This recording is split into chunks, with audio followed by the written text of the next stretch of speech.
It's Red Eye Radio. Gary McNamara and Eric Harley talk about everything from politics to social issues and news of the day. Whether you're up late or you're just starting your day, welcome to the show. From the Uniden America Studios, this is Red Eye Radio. Hello and welcome. He is Gary McNamara. I'm Eric Harley as we move into a Monday. Welcome to the Red Eye Radio Democratic National Convention headquarters desk as we go over to our chief correspondent, Gary McNamara. Sitting 5 feet from you. Sitting in the place he always sits at. Well, but for now, we're going to call it the chief correspondent's desk. Well, Democrats built a wall, didn't expect it to be in Chicago. But it keeps the bad people out, and we need to have organization here. We need to be able to live our lives and this week and have a convention that's a success. So we need a wall. When we said everyone's welcome, we didn't mean like everyone. Right. Everybody isn't welcome. Just the people we like. And we need to keep these people out because they have a difference of opinion. Yeah. Exactly. Yeah.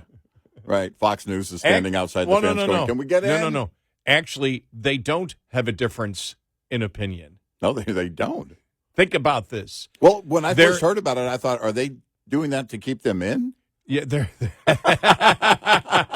In case you get bored and try to leave?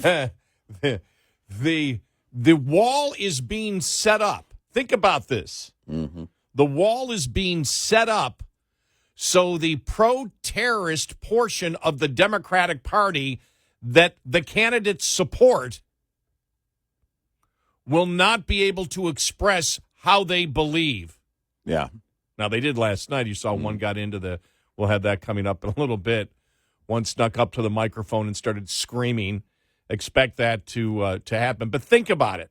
I don't know how Hillary got in. You have a political party, a pro-terrorist, anti-Semite, hate-mongering. Oh, by the way, I got a email the other day. It was one of the responses to many of the Twitter things last week. You know, it was maybe, you guys are a bunch of hate-mongers. Of course, I didn't respond because it's like you would dictate what we said that was hate. Yeah, right. If we were actually hate-mongers. Right, yeah. And we can specifically tell you, when we talk about the racism of the Democratic Party, the identity politics that all Democrats know they practice. Yeah. But think about this. They're putting up a wall to keep the people out that have the same opinion as the candidates running. Anti-Israel, Jew-hating, pro-terrorists. Yep. And so it's really interesting. Here's what I got out of this weekend, okay? Couple of things. And also, might I add, Bernie supporters. Bernie, yeah. No, they might be welcome this time. With the price controls? Well, the changing tide, yeah. It's, they were shut out the last two conventions, but this one they'll be allowed in. I mean, I had a check. I did a blood test on myself, a drug test on myself over the weekend. Yeah.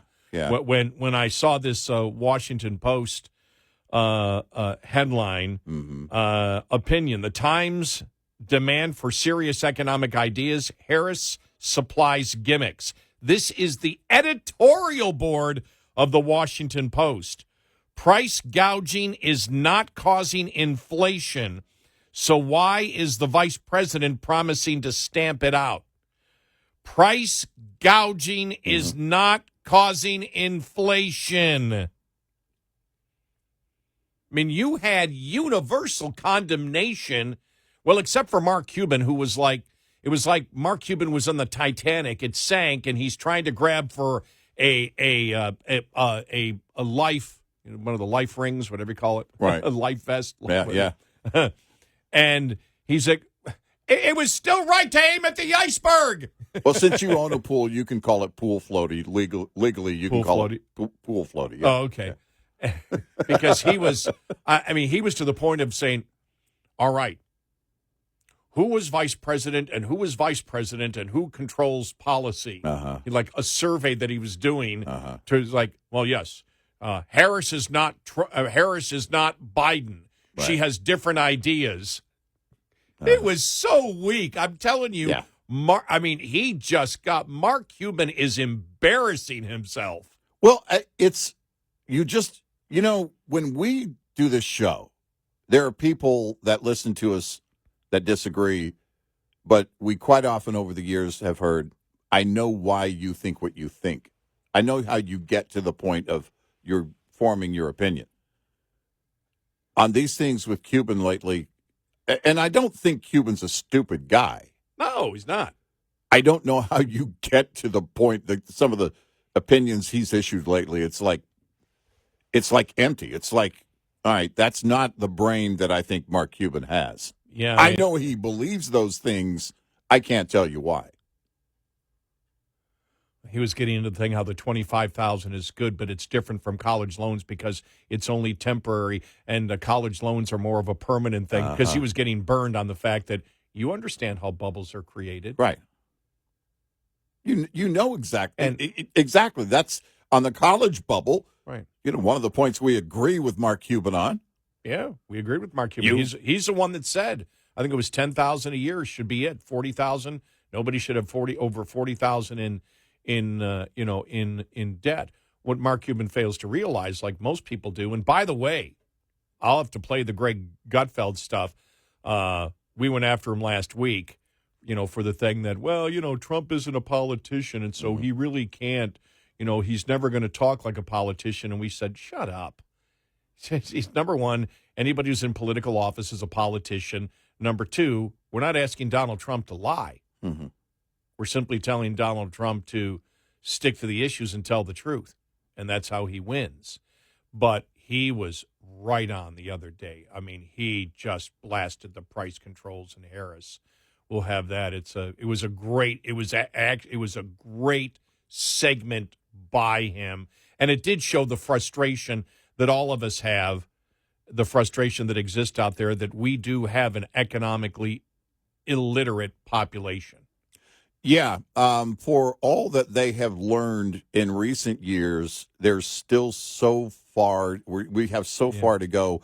Look, I have somebody that I love and adore that's close to me that asked me, hey, what is the situation, with prices, basically? I mean, is anything ever going to get better? Are prices going to come down? And overall, the answer is no. Overall, you're seeing prices on some things come down here and there. I did, in fact, I noticed a couple of different retailers, and they had shown where the price was before, and they marked them down. And it's not just a sale; the price had come down, and you're seeing that again, anecdotal, but you're seeing that here and there. But in terms of pricing overall, we haven't had true deflation except for one time during the Great Depression. And so, and of course, that was for the most horrible of reasons, economically speaking, and you wouldn't want that. So that's not going to happen. But how when we were going through the Russian hoax thing, and we would talk about explaining it to people that really weren't up to speed on it, and their eyes would glaze over. Mm-hmm. I have talked to people about the economy and the expansion of wealth and how we break it down. We have 5 hours a night. And the people who don't spend every day, steeped in it, many of them, far too many, don't have a true fundamental economic understanding. And when you go to explain, look, this is the way, the only way we're going to get back to greater spending power is to expand wealth. It has to be a booming economy. And we can't get there without a certain number of workers. We have a very low birth rate and blah, blah, blah, blah. And then the glaze over the eyes sets in. Because we didn't get here, well, this time on inflation, we got here pretty quickly, but it still wasn't overnight. The overspending wasn't just during COVID. It had happened along the way. Mm-hmm. And the loose monetary policy all over printing the our place. money to buy debt's been going on for the last decade. Exactly. So you now have this situation that has built over the years, and explaining it and going back, because then, I get into the conversation about the 2008, 2009 housing crash, how that all began, how the New York Times warned about it September 30th, 1999, in a piece that you and I have cited often, and how even CNBC, David Faber did a special House of Cards, didn't even go back far enough and explain all of that. The Big Short, the movie, didn't explain a huge chunk of what caused that. But once you start having these conversations, quite often people's eyes glaze over. And, for whatever reasons, I don't think they're stupid. It's just so much that you have to consider. It has been a consistent but slow burn relatively. And if you have to go back to September 30th, 1999, and the New York Times to help you explain things and go through everything, I mean, again, it becomes like the Russian hoax. It becomes this huge rabbit hole that people that you can't do in one conversation, in one sitting.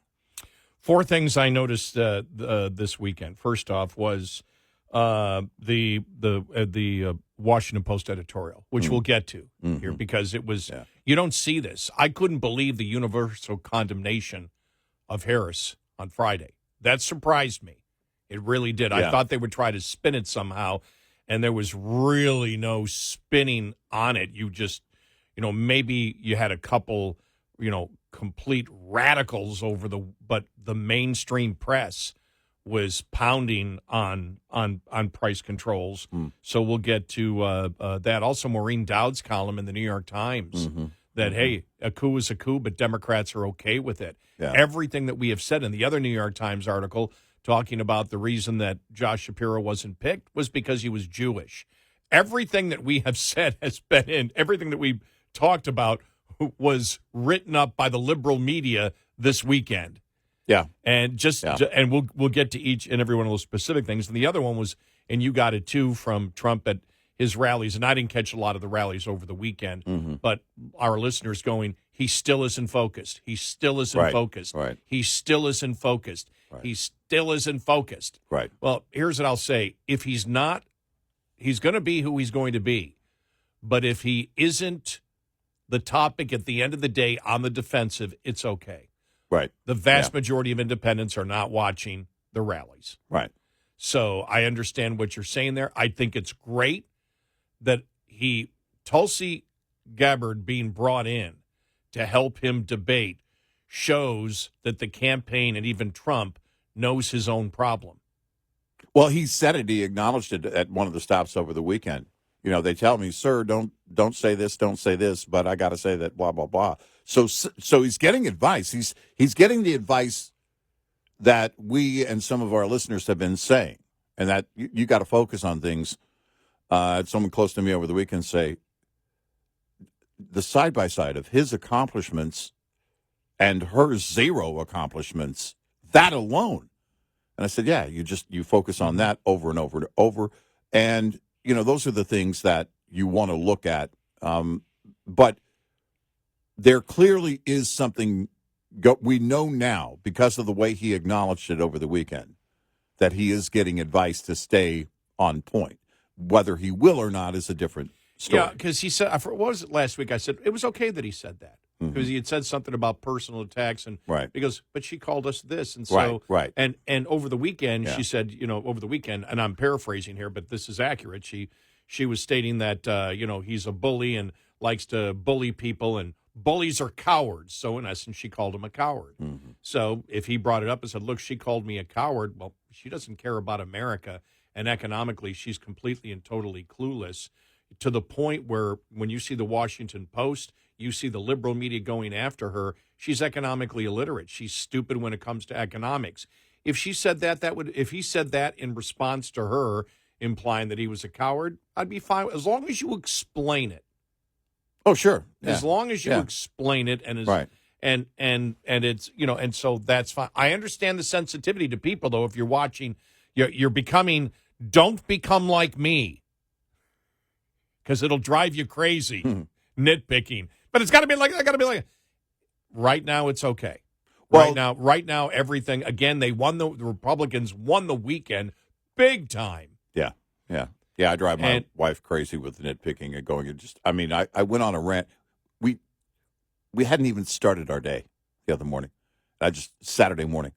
I just went on this rant. I'm just sitting, I just go on this. It's like, okay, do we want to, I don't know, grab some coffee or something? It's like, it was, but it wasn't elevated or anything, but it's just kind of the way our minds work. And I'm also okay with many of our great listeners who do that. We should insist on this. We should be nitpicking at every turn. We should hold their feet to the fire. We should hold the ones that we vote for and support. We want him to win. Oh my gosh, I saw a vanity plate over the weekend, Bigley.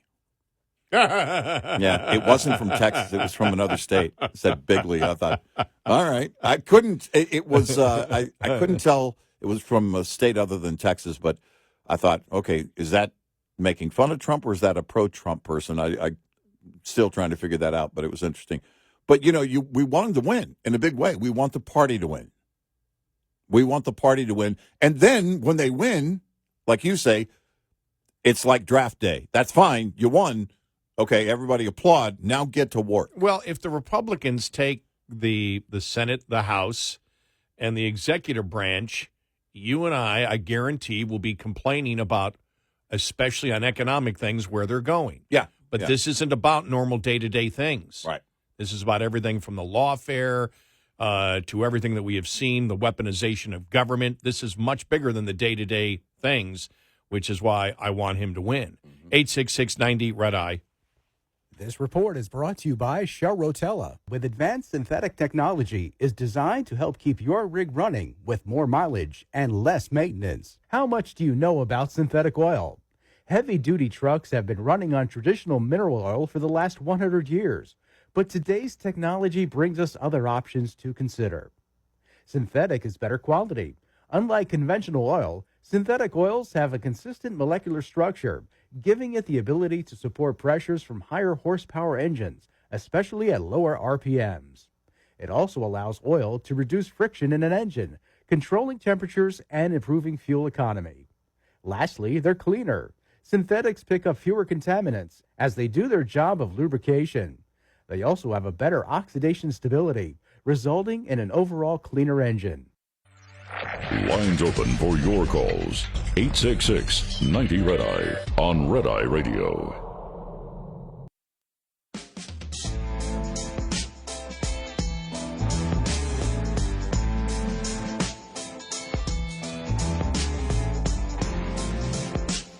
It's Red Eye Radio. He's Eric Harley, and I'm Gary McNamara. Welcome and good morning.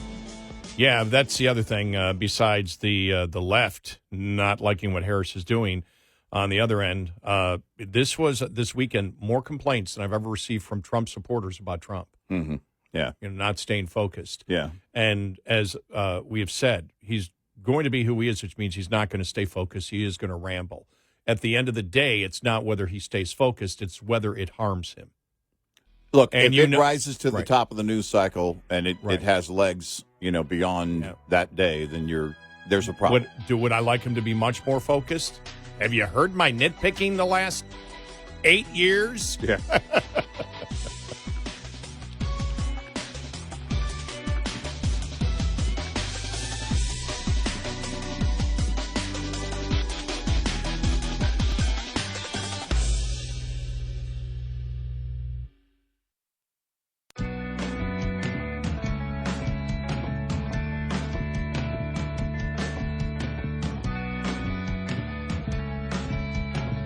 You're listening to Red Eye Radio. from the Uniden America Studios. And he is Eric Harley, and I'm Gary McNamara. Welcome and good morning. Download our Red Eye Radio app today. You can listen when and where you choose if you can't listen live overnight. As you know, I mean, we, for example, we were talking about Mark Cuban a little while ago and how he was on Friday. And I just happened to be, every time I went on X, I could see that, he's attempting to defend Harris, and it was really bad. And then he got to the point of, where it was, who's in charge of this administration, the president or the vice president? As if Kamala Harris is a completely different person. And it was like, oh, my God, is he ever reaching? But when we talked about that, we said, hey, he was the first to come out and talk about the college bubble, that you shouldn't be, that what kids spend for college is wrong. We said we agreed with him there, which, again, I think made a problem for him defending the $25,000 is just a one-time thing. Well, we know if the Democrats can do something, we know how a one-time thing becomes permanent. Oh, yeah. And so, no, we don't want it done, and we don't have the money. And I want to play this here because it was last week that, I had seen Greg Gutfeld on Fox News say, well, you really can't expect it. The whole thing about Trump not being focused. And the whole thing was, well, he's not a politician. I'm like, well, that's really 2016 mentality.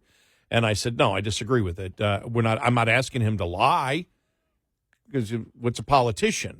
If you're saying a politician is somebody who's lying, all Trump has to do is tell the truth, and stick to the issues, and he wins. If that's being a politician, I disagreed with Greg Gutfeld at that point. Got a little bit of flack for it, not a lot, but he was absolutely perfect on Friday. You ready?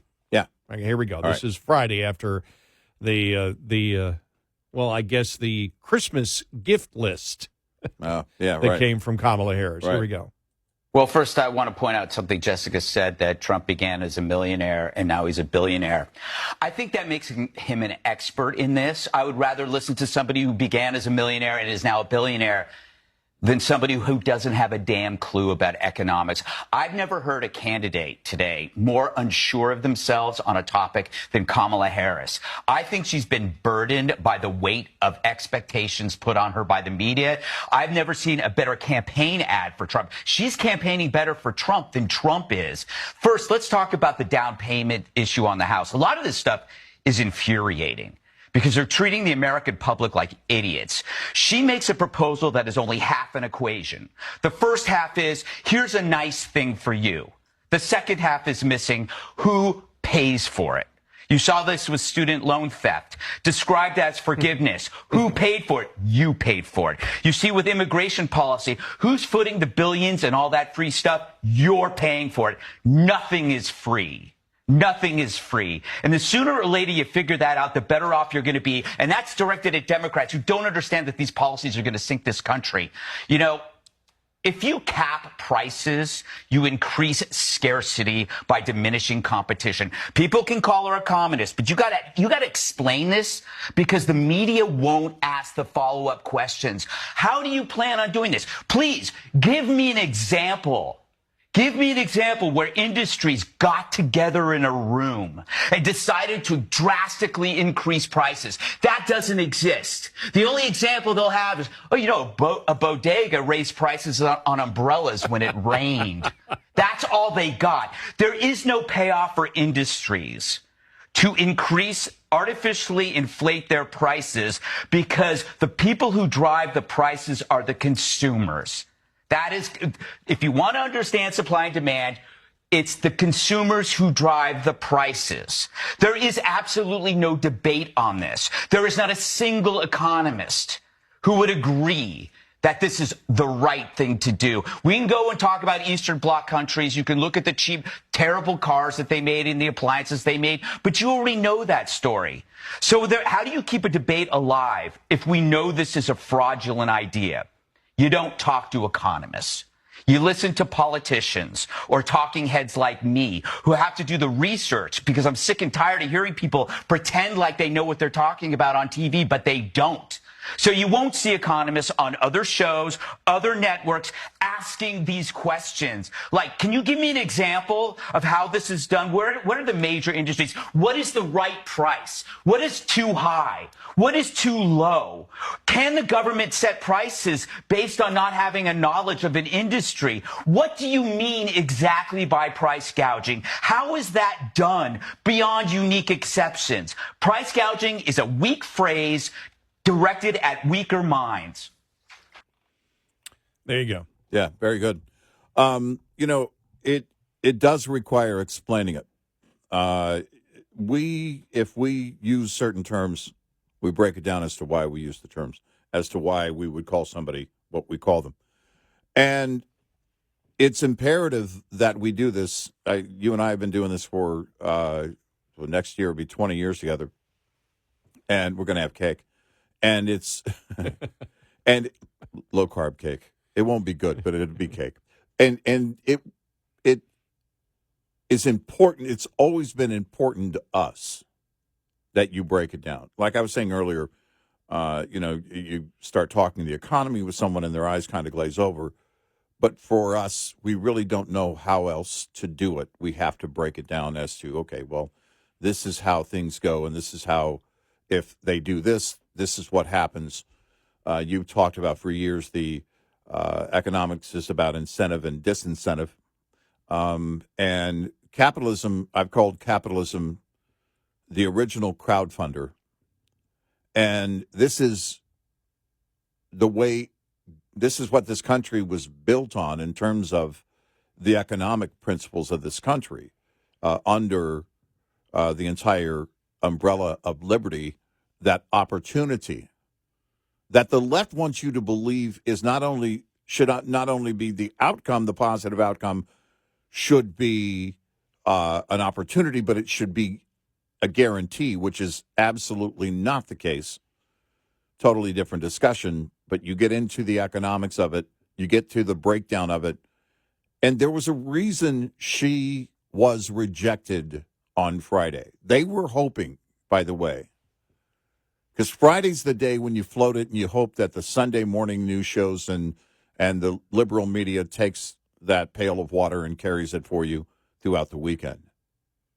And that didn't happen in a big way. In fact, the editorial board at the Washington Post, this wasn't like a conservative who did a guest piece with an opinion at the Washington Post. It's the editorial board on price gouging. The Washington Post. It's a gimmick.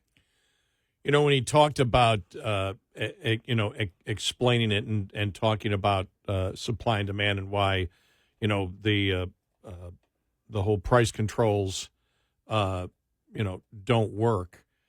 And he talked about competition takes out competition because everybody at that point basically colludes with government permission as to what the price is going to be, which is the top of the cap all the time, which takes away competition. Right. It's the same reason that, when populist Republicans promote tariffs, we say no. Because when you want to look, for example, when a new product is created, look at LCD. Well, when high-definition television came out, well, you didn't have all the manufacturers on board. There was a lot of research and development, so the first TVs were quite expensive. Right. Then as more manufacturers came in and as supply chains improved, more companies worldwide were producing the parts that were necessary. You saw, for example, the 65-inch widescreen TV that you have in your house that you can't believe that you have, that you got for $500, $499, was what, 18 to 20,000 20 years ago. Oh yeah, that was that one guy down the block that that you heard that has an incredible home entertainment system and spent $30,000 on it. And now you see those TVs on the regular. You see them low price. A friend of mine bought back in 2004. Yeah, bought a high definition 32-inch TV for $4,000. 30 up for a 32-inch? 32-inch was Wow. $4,000 back in 2004. People Wow. forget and so competition is absolutely imperative. And the problem is, and this is the thing that I always look at, is when politicians say, and this is for the most part coming from Democrats, that we can control an economy. We can make. Does anybody actually think, as we said, does anybody think that Biden can run an economy? Well, now let's look at her. Does anybody think she can run an economy and Waltz can run an economy? Do you actually think that they're smart enough to run an economy and set prices and control the means of production? I had to throw that one in. Mm-hmm. Control the means of production to produce. Remember how many hundreds of thousands of businesses there are. Yeah. Do you actually believe that giving the competitive marketplace, putting them under control of a monopoly, right. of a government monopoly, right, that can do things that other monopolies can't do, by the way. Right, yeah. They can put you in jail if you don't do the right thing. Right. Well, what they view as the right thing. Does anybody believe that's the right way to go? Let's put it in, because everybody hates monopolies. That's what I find interesting. Everybody hates monopolies except government monopolies. Oh, that's okay. Right. Because the government monopolies are controlling the industries that aren't monopolies. Yeah. Oh, okay. That doesn't seem to make sense, does it? And so that is the thing about price controls is, I was amazed, though. Let's play this cut from CNN, all right? This is from CNN. This is a Washington Post reporter. I was just amazed at how quick the universal condemnation came in. Yeah, yeah. But this is on CNN. Here we go. All right. In the Senate, led by Senate Warren and Senator Bob Casey and a slew of others, the particular way that this is written, which is likely to be the template for any proposal that Harris would eventually embrace, is especially bad in that it just bans excessive prices, grossly excessive prices, grossly excessive profit margins, and says that the Federal Trade Commission can use any metric it deems appropriate to decide what that would mean, which basically says, like, it's not going to be markets, it's not going to be supply and demand that's determining how much your grocery store charges you for milk or for eggs. It's going to be some bureaucrat in D.C., which seems like totally unworkable, first of all, for the FTC to be deciding like how much Kroger charges for eggs in Michigan. But it also would be very bad for markets. We've seen this kind of thing tried in lots of other countries before: Venezuela, Argentina, the Soviet Union, et cetera. It leads to shortages. It leads to black markets. Plenty of uncertainty. And beyond that, the specific way this bill is written might actually increase prices. That's Catherine Rampell. We read her editorial from the Washington Post on Friday. There she was on CNN. Right. I was just, and think about this, because we knew this was coming, and everybody knew it was coming, so this isn't good, and they still went with it. Yep. Leading in, knowing that, okay, we need something to really push us into the convention, and this disaster hits on the Friday before, and now you've got, I don't know how many tens, hundreds of thousands of, anti-Semites, pro-terrorists that want to be more of a part of the Democratic Party. Yeah. That's going to be out there all weekend. So far, not so good. No. 866-90-RED-EYE.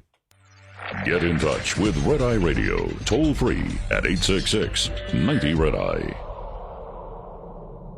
Listen to Red Eye Radio wherever you are with the Red Eye Radio app. Available on Android and iPhone. Download it now from the App Store or by visiting us at RedEyeRadioshow.com.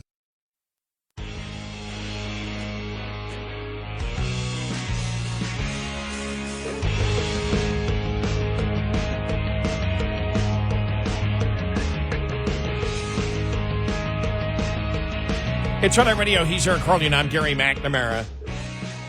Yeah, you were just, I don't know if you're relating to the Greg Gutfeld audio cut before where he said, I've never seen somebody speak without any confidence of their economic policy. and you made a great point. She doesn't speak with confidence. People pick up on that. It's, the psychology of politics is everything, because you do have to exude that kind of confidence. We've talked about how Trump owns a room when he comes in. I mean, it's instant celebrity. There's nobody else in the room when he's in it.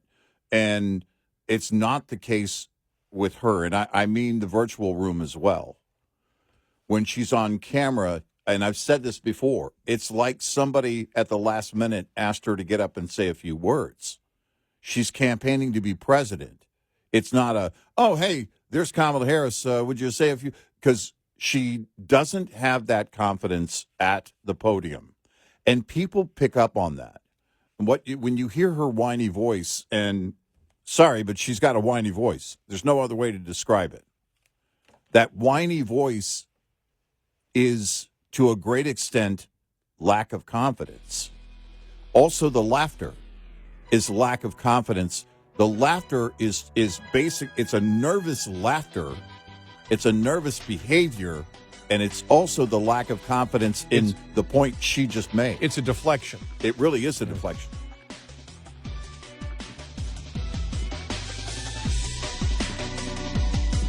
Top of the hour news is brought to you by House Products. Visit houseproducts.com. This is Red Eye Radio on Westwood One.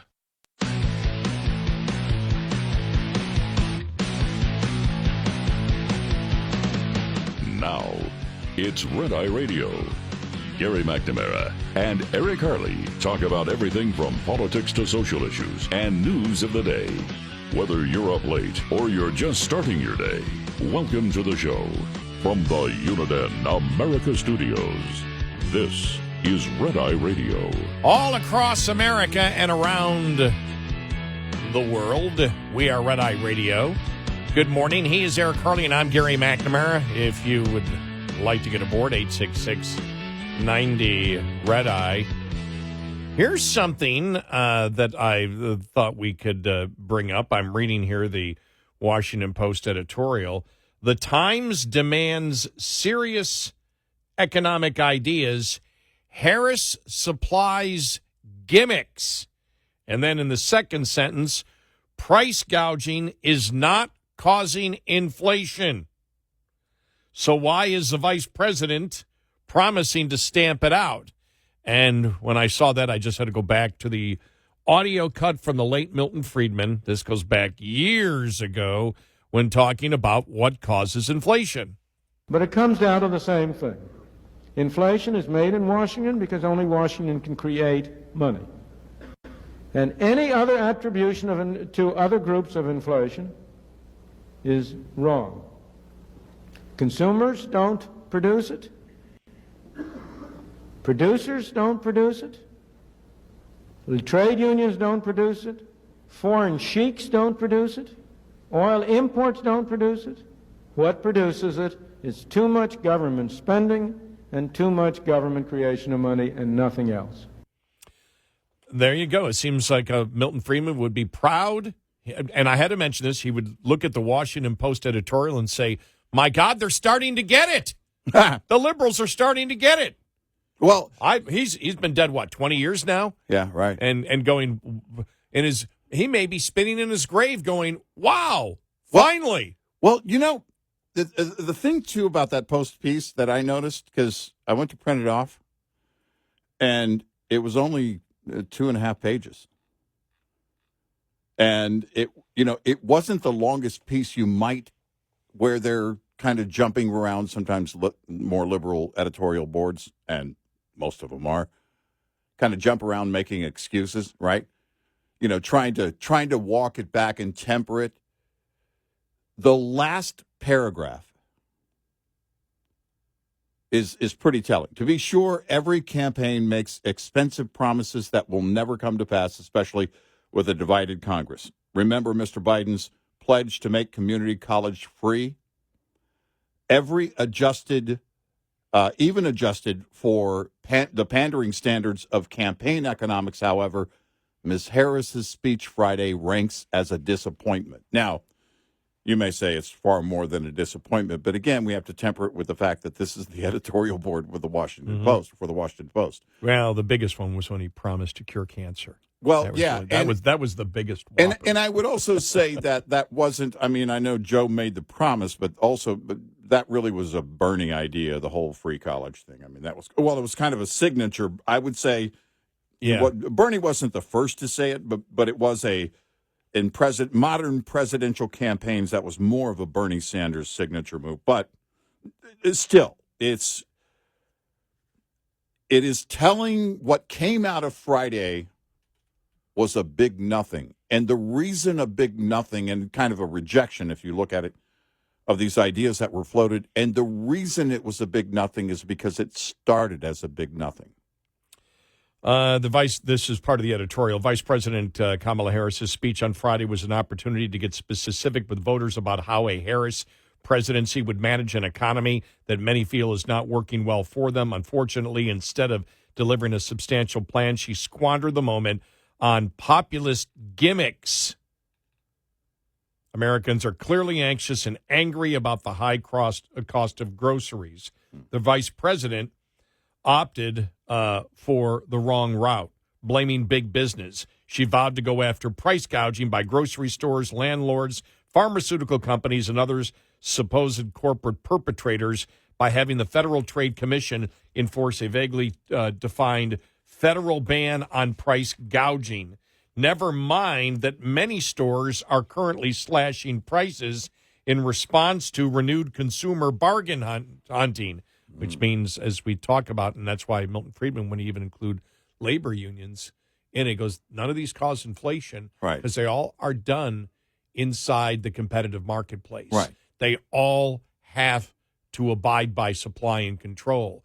The only group that doesn't is the monopoly of government. They can do whatever the heck they want. Mm-hmm. Government caused this. And that's one thing here the Washington Post editorial sort of just, passes over that, saying, right, what a great accomplishment that the Biden administration has got rid of, basically because of the Fed and other things, got rid of, helped to bring down inflation. They caused it, and if Republicans wouldn't have been there to stop it, they probably would have spent $4 to $6 trillion more. Well, remember that? We said it back then. We said, look, remember the Bernie plan, what Bernie wanted to spend back then. And that's when we warned, if they had the makeup in Congress, I don't know. Give me one question for Lawrence Summers, the Obama economist who warned them not to pass the $1.9 trillion because it would spike inflation, which it did. I would love for him to do the math. Tell me if they had, what was it? Was it $6 trillion? What was the ultimate package that he wanted? The Democrats were initially, I think he was talking $6 trillion, then they were talking about $3.5 trillion, right? And that was Build Back Better, right? Yeah. So that and it ended up being $1.85 trillion is what the House passed. I don't know what the eventual bill was. Yeah, we always say 1.9, but it's in that somewhere in that range. Okay, let me see. Moderate Democrats initially delayed House vote on the $1.2 trillion bipartisan infrastructure bill, which was signed into the president by November 15th. So it was eventually 1.2. Mm-hmm. And then let me see. Okay, so they go through all of that, but initially it was supposed to be 3.5. It was 6, then 3.5, then all the way down. I think whatever it ended up being, it was either 1.2 or 1.85. Can you imagine the inflation if they had the numbers in Congress at the time? I mean, we went over that way more back then, right? But it bears revisiting here because this is the entire idea. It's if they get the makeup in Congress and the White House, there's absolutely no telling. And so they say, never mind that many stores are currently slashing prices in response to renewed consumer bargain hunting, which gets back to the whole point that, consumers are the ones that actually set the prices. Yeah, By right. supply and demand Right. if they're buying it. Right, Ms. Harris says she'll target companies that make excessive profits, whatever that means. Whatever that means. Yeah, right. Exactly. Right. How do you measure that? What's excessive? Thankfully, this gambit by Ms. Harris has also been met with almost instant skepticism, with many critics citing President Richard Nixon's failed price controls from the 1970s, and then talks about her proposed $25,000 down payment assistance. It said for first-time home buyers, that stimulates the demand side, which risks putting upward pressure on prices. Such a measure might make sense if Ms. Harris paid for it by eliminating other demand-side housing subsidies, such as the mortgage interest deduction, a roughly $30 billion annual drain on federal revenue that benefits mostly wealthy Americans, but she does not. Wow. She's on her firmest ground with the child tax credit that everybody's behind. Did you see CNBC? Yeah. On Vance talking about the $5,000 tax credit, and then look at the headline. Yeah. As opposed to the headline for her proposing a $6,000 child tax credit. Right. Yeah. It's good to see, though, that Kamala Harris is focusing on the family and not single women. Yes, that's great. Isn't it great that she's heard? This is, again, we've been going back and forth between Kamaga and we said Marxist, but communism. Yeah. Or Kamila, as we called her a couple of weeks ago. Yeah. Remember that? Kamila. Okay. Yeah. Okay. Yeah. Yes.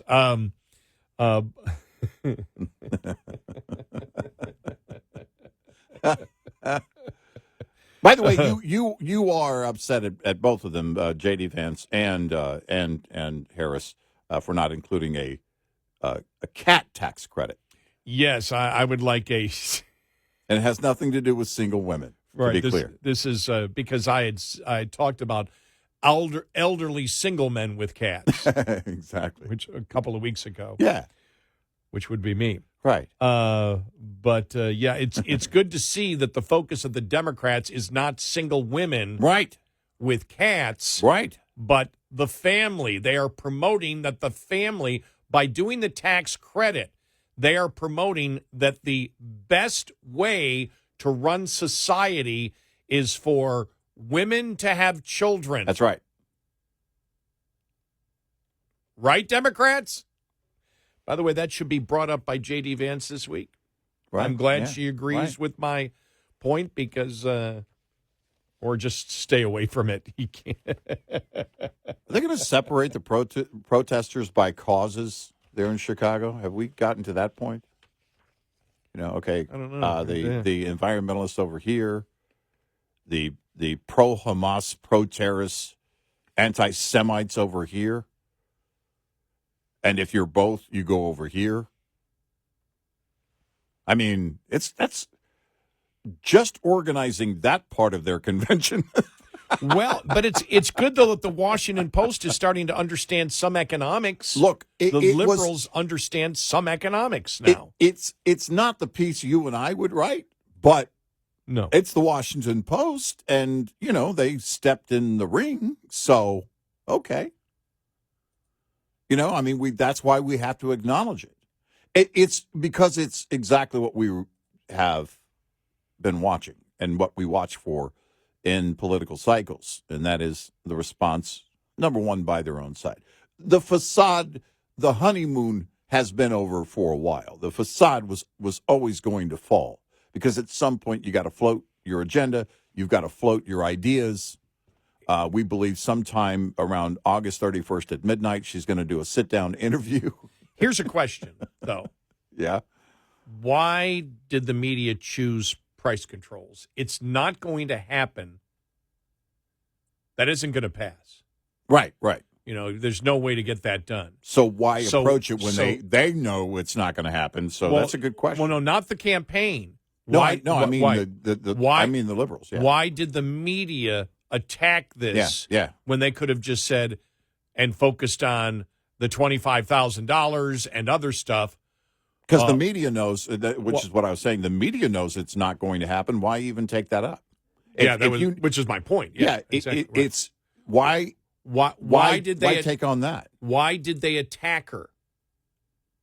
Are they seeing something in the polls? Well, look, the whole Democratic National Platform is going to be, we're going to give you everything. We're going to give you everything, and we're going to, the Democrat platform, which has not changed at all, is business is bad and is gouging you, which is a lie. Washington Post even knows it.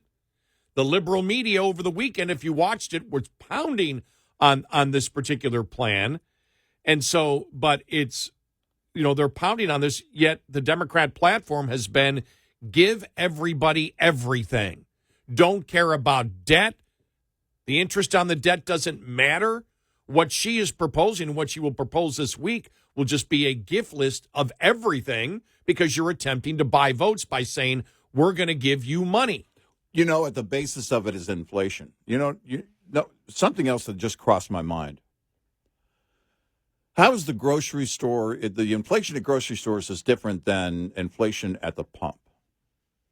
There are plenty of people that work in the oil industry and the gas industry and the retail industry at convenience stores, but grocery stores has a lot of middle-class workers. And they watch the prices go up and know why the prices are going up. They know it. They see it. They're on the ground floor. They're part of it. And it's a pretty robust industry still today. It always will be because we got to eat. But the grocery industry employs a lot of people, and they know what's going on. And if you don't work there at a grocery store, you probably know somebody who works at a grocery store or in your neighborhood or in your family. And I wonder if that's a big part of the pushback of people, again, just how people understand. We know that people understand inflation, how much they think about it, put it together. They still, again, we mentioned earlier, people are still economically illiterate. But inflation, they know what's going on. And this is the first time this generation has had to deal with it in a serious way. Even still, we're not getting close to the 2% target just yet. But the Democrats promote, they have for the last 30 years, false economics and false identity issues. It's exactly where they are right now. There is no difference. Right. In fact, they've gone more leftists in promoting that. We'll talk more about that coming up. 866-90 Red Eye. Brought to you by FPPF, Fuel Power Max. It's a common road rumor that it's impossible for one-truck owner-operators and even carriers with just 2 or 3 trucks to get freight direct from the source, the shipper. Yet, hard-won experience from untold numbers of owner-operators with authority disproves the notion. Search your home base area and, later, frequent freight destinations to find all the manufacturers, distributors, and other shippers in the area. Once you get that list, ask yourself if those companies know who you are and what you do. If not, you're leaving opportunities on the table. Strive to own your backyard, to build a solid foundation for the business. For many a small fleet, it's the loads outbound from home that are the bread and butter. But you can take that same approach to the destination area, identifying shippers there and getting on the phone to make sure they know who you are and what you do. Owner-Operator Business 101 is provided by Overdrive's Partners in Business program. Go to overdriveonline.com to the Partners in Business section of the website for more detail on this and many other topics. Brought to you by Chevron. With advanced synthetic technology is designed to help keep your rig running with more mileage and less maintenance. We'll be right back with more Red Eye Radio with Eric Harley and Gary McNamara.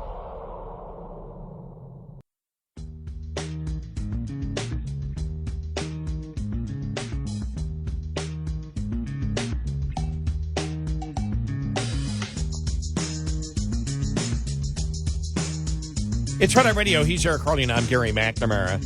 And one of the things, 2 things happened over the weekend where I think that the defeat of the Chevron decision of 1984 recently, back in June by the Supreme Court, in the, let me make sure I get because there were basically 2 cases they were looking at, Relentless versus Department of Commerce and Loper Bright Enterprises versus Raimondo, where they defeated the Chevron decision 6-3, it would mean that if you had put in a bill like this, it says nothing. The bill doesn't say anything. It doesn't dictate what anything is. It just gives unlimited authority to the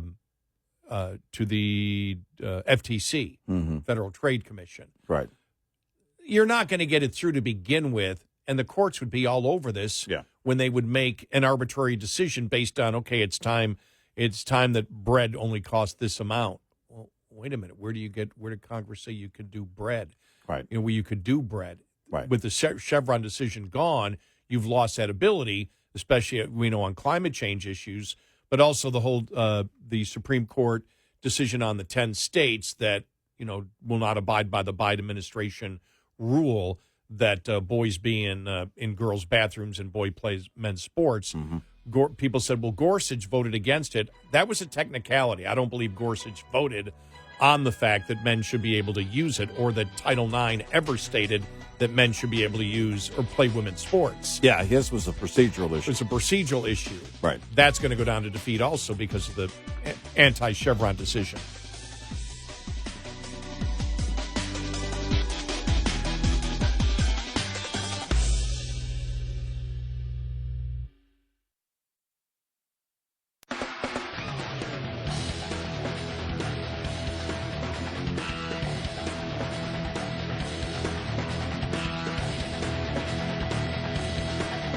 Call and join the conversation. 1-866-90-RED-EYE. Red Eye Radio. And he's Eric Harley, and I'm Gary McNamara. Welcome and good morning. Let me just explain for people that don't know it, because it does get a little complicated. When you talk about the Chevron decision and how that was overturned by the Supreme Court and how it applies to the two things over the weekend, the one on Title IX, when that came out Friday, you had a lot of misinformation on that on social media, because it came out saying, okay, they've overturned it. Now men can't go in women's bathrooms and men can't play women's sports. That isn't correct. It wasn't a sweeping ruling. It wasn't the ruling. No. It simply said, because the Biden administration sued because 10 states came out and said, we're not going to follow it. Right. Why? Because it's unconstitutional what the Biden administration was doing. And it's simply this. Title IX was about biological women. We all know it. It was clear when it was written. Before the decisions came down overturning Chevron, it was viewed that the bureaucracy, as long as it was viewed as reasonable, whatever the hell that meant, well, the agency, a bureaucratic agency of unelected people, could interpret the statute as long as it was reasonable. And so you had courts looking, for example, at Title IX, saying, okay, it was a biological sex. Well, then we can include sexual identity. No, you can't. Congress didn't say you could. Congress writes the laws, not the agencies. And so there have been a number of cases over the years that, and the last ones over the summer in June, really did in the Chevron decision, which said, no, unless it's dictated that Congress said this, you can't do this. Right. And that's why the whole thing, the Friday was more of a procedural thing about whether states, what they did was correct or not, by how you appeal cases. It did not address the actual case. When they do, it will, the Biden administration's plan to allow men into women's restrooms and men play women's sports through Title IX will be defeated on the federal level. Now, the state level is a whole different ballgame, but on the federal level, it will be defeated because there is no way that Congress ever intended, and if you're a liberal, you know this, they never intended when they wrote that bill to have biological sex mean, well, biological sex means what you think you are. Right. Sorry. Doesn't. Well, especially under the Department of Education and Department of Justice joint edicts going back to Obama, and the fact that the student needed to just say it. And the parents weren't involved, no doctors involved, nothing. There's no real measure except for the student just claiming it, which, by the way, is the liberal standard. That is the liberal standard. And that is going to be, I believe, is going to be rejected. What you saw Friday was basically the High Court rejecting the Biden administration asking to temporarily enforce, being able to temporarily enforce this measure, and the High Court said, nope, it will go through the system and get back on the broad decision, on the big decision at the Supreme Court. And I think it will be, I think it will go in favor of people who want to keep Title IX as it was intended. Right. And because of the decisions that have been made, number one, neither Democrats nor Republicans want to be responsible for price controls, which is why I'm amazed that the campaign did it. It shows you how clueless and desperate they are trying to get traction, talking about the Harris-Walz campaign, because we knew from the very beginning that, it's not going to be taken too well. I figured the propaganda machine would just jump on it and go, it's all great, it's all great, it's all great, and not get into it. They didn't do that. Right. And so that's a huge problem leading into it. But also the mentality right now in Congress with the number of cases that overturn the Chevron decision, the last thing Congress is going to do is say, well, okay, companies, we're going to have an anti-gouging law. Companies, bureaucracies, you set whatever metrics you deem in order to put price controls on. Well, it'll start with the grocery. Well, I don't know where we'll start because the bill hasn't been written. Right. But the fact is, on groceries to begin with, it's like, well, what's the metric? How do you figure that out? They're just not going to pass a bill saying the agency figures out and does whatever they want, that they can punish companies based not on a specific law from Congress, but on a huge generality. Right. Yeah. Right. And that's where, because if they did pass it like that, then the courts, because of the decisions overturning Chevron, would say, no, you can't do that. You just can't sit there and say, okay, the price of bread's going to be this for the Kroger in Mansfield, Texas. Yeah, right. You can't do that. And so that's the problem that they have there. Plus, nobody wants price controls. Everyone knows it doesn't work. Now, the interesting thing is, why did they throw her under the bus so quickly, though? Because this turned, everything was positive, and this happened. It was boom. And I was amazed by that. Well, by Friday night. I mean, it's a good question, and I don't know, but kind of laying out the possibilities. Number one, we have to go back to what we have been saying all along. The left wasn't calling for her. They weren't chanting her name a month ago. That wasn't happening. She wasn't the one. In fact, she wasn't even one of the people on the list. And now, all of a sudden, she's it. I think I don't know, but I think what you're seeing in part is this frustration that they were right about her then. They were right that she really isn't presidential material. That they were right about her in the fall of 2019, when ultimately, by December 3rd, she had to end her campaign. They were right about her then. It's happened numerous times. I don't know how many times where people run for president. It doesn't go well the first time. And then all of a sudden they come back and they kind of reinvent themselves. And next thing you know, they get elected or, they rise politically in some way.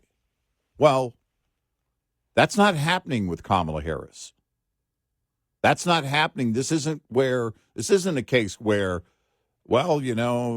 she did really poorly in the fall of 2019 leading up to 2020, but she's really made herself and created and reinvented herself as vice president over the last nearly 4 years. And so it's different now. That's not the case. It's not the case with the left. Forget about even independents. And independents are looking at this too.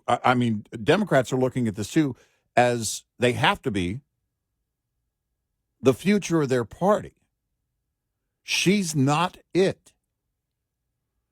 Because you have to ask yourself the question, what if she wins? These ideas are not good ideas. They haven't been. When's the last time somebody, as a political campaign, as a presidential campaign, brought in price controls? A promise, as a political promise for a presidential campaign. I don't think Nixon even promised to do that. Right. He did it. So right. Not in my lifetime, I don't believe. And it's, maybe World War II. Maybe, yeah. Because we're at war. Maybe I'm. So you have an idea that it was a failed idea to begin with. It's never ever been a good idea. We talked about in Hawaii where they did price capping on gasoline, and what happened as a result of that is that retailers were selling gasoline right at that cap. Even when in the rest of the nation prices dropped and there was a trend that gasoline prices were coming down, they kept their prices high. And it also means shortages. We've seen this before. We saw it in the Nixon years. We've seen it. It's failed. It's failed drastically. So I think Democrats are frustrated thinking, This is what she came out with? This is what she comes up with. You've got a lot of things that are going on right now in all the blue cities. They've all become border towns. And this is under her reign as border czar. And yes, she is a border czar. The economy is affecting everybody. And everybody knows why prices are high. FDR did it in the 30s. But they raised prices above market level. Wow. So, think about that. Think about the idea. This is an idea that was absolute dirt. Dirt. Yeah, I was amazed. And I went, okay, why didn't they just say, it's great, it's great, it's great, and just ignore everything the right had to say? They're always doing that. We know how the greedy corporations are trying to do it, and just stick with what they've always stuck with. Why did they decide to find, at this moment in time, economic integrity when they haven't found it since I've been a radio talk show host? Well, it's because it was so bad. Because you can't make it fly. There's no way to prop it up at all. Well, that's how bad it is. But they made it fly that Biden was okay. They did until they didn't. Exactly. Yeah, they did until they didn't. I just I'm not trying to promote a conspiracy theory here. I'm just like, it happened so quickly where, look, for years, Democrats said raising the minimum wage has no impact on the economy whatsoever. Of course it does. Yeah. They still say today. Right. And the public buys the biggest lie that corporate taxes punishes those greedy corporations. They've been running with that since I've been covering politics and even before that. And we all know it's a stealth tax that hurts the poor the most. And it's a stealth tax on the poor that makes it worse, because the Democrats that claim that they care about the working people don't. They want to have a stealth. We want to tax them. We just don't want them to know they're being taxed. And we believe they're a bunch of idiots, and they buy into the thing that we're punishing these corporations when it's actually a tax on the poor. And so for me, they've been BSing for such a long time. For 3 months, couldn't they BS that price controls from this president is a great idea. It may not be put in because there won't be the votes, but it's good that she's talking about it. You know, think about this. And it may not be the way to go, but at least she's talking about the problem of high prices out there. Think about this. The same side that goes, yes, that man is a woman, but you can't do price controls. What are you? What are you, delusional? What are you, out of your mind? But that's how bad the idea is. You know?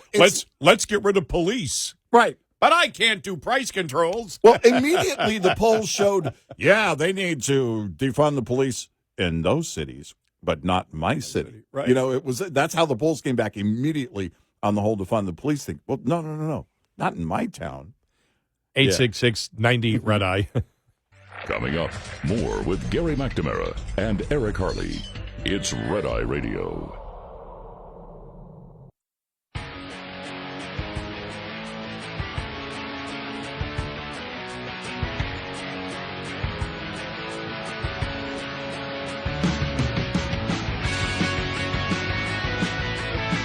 It's Red Eye Radio.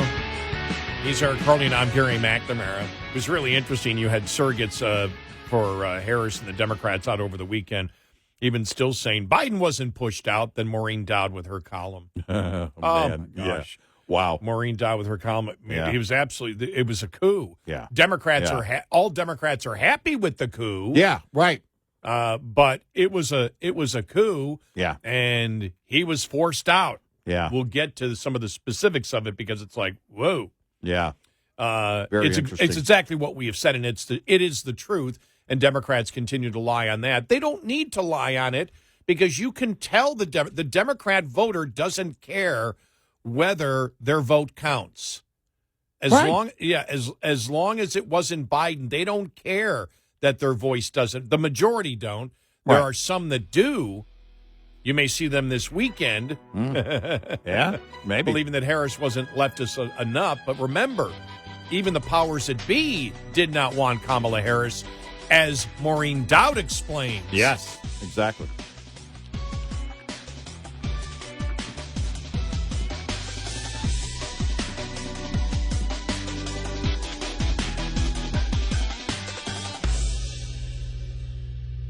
This is Red Eye Radio on Westwood One.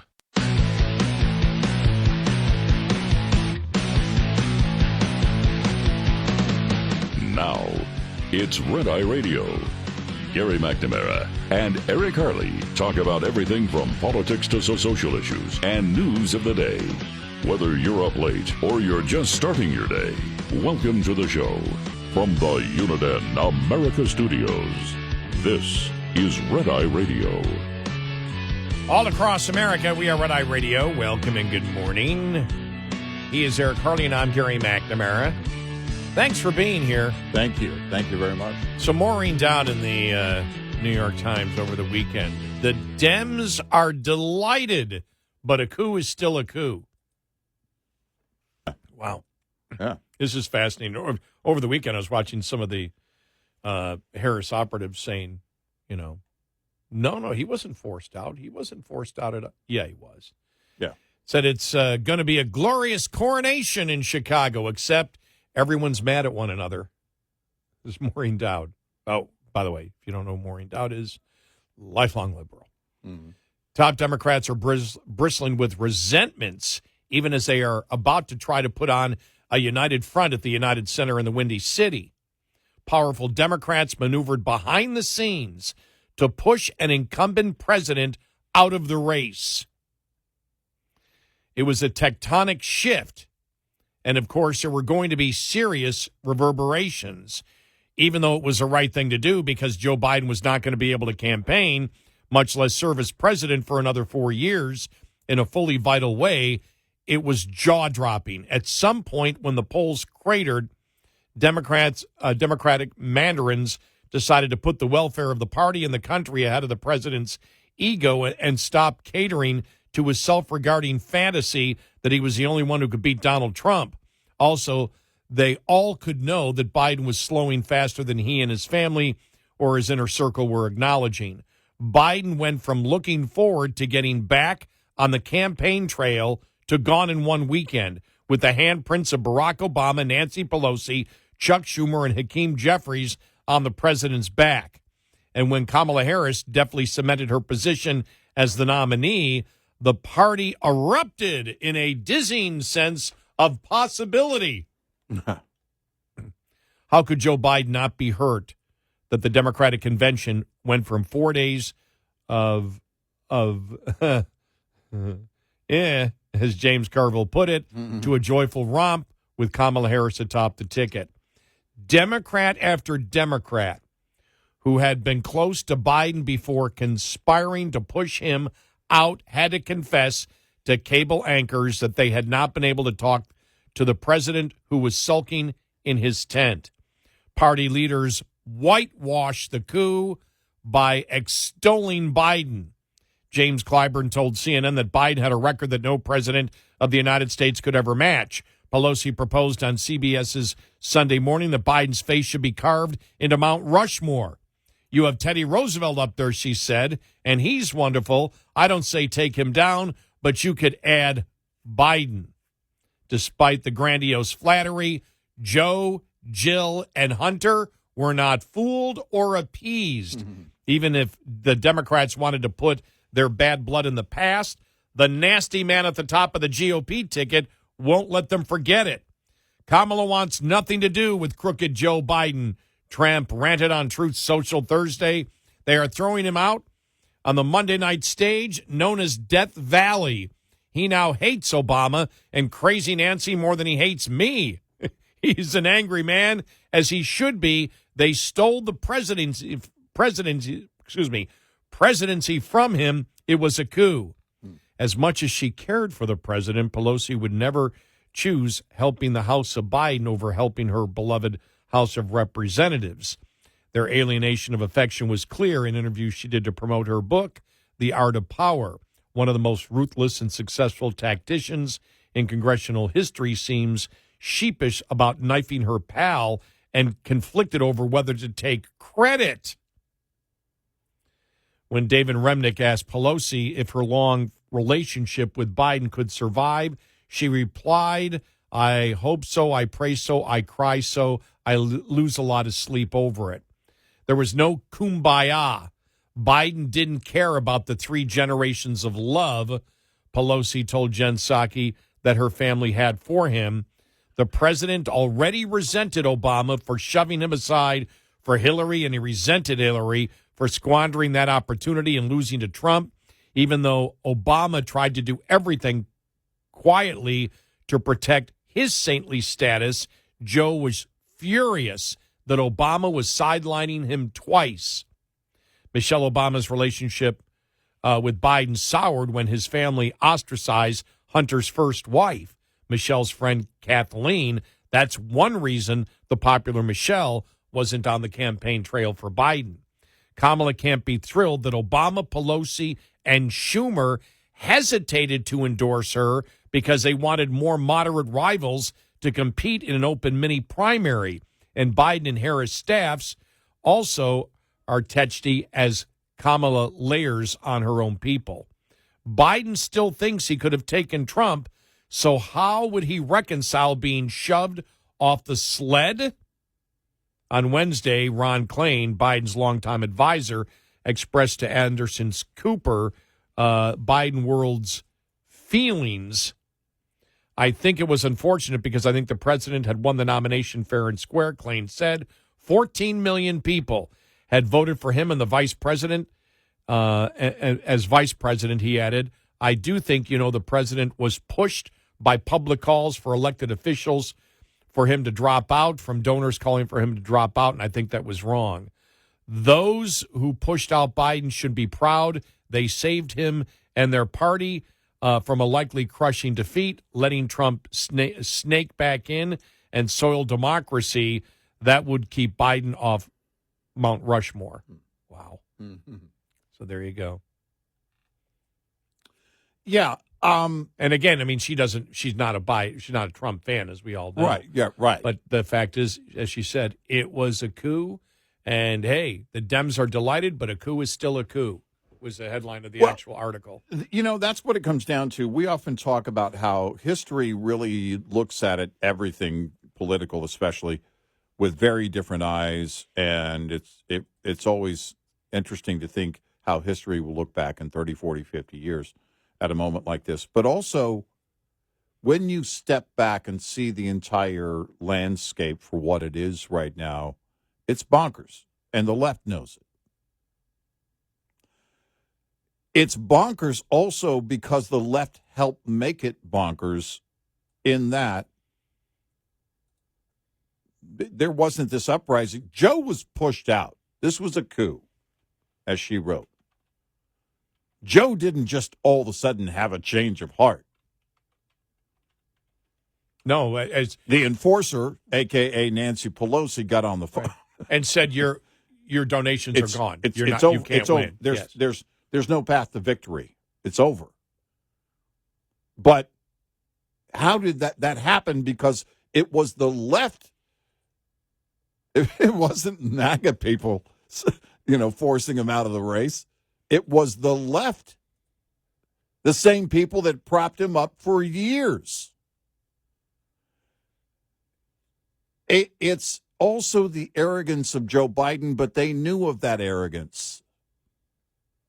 He's still implying, basically, he could beat Trump. And if she loses, if Trump beats Kamala Harris, Biden will be interviewed everywhere, or he won't even have to be interviewed.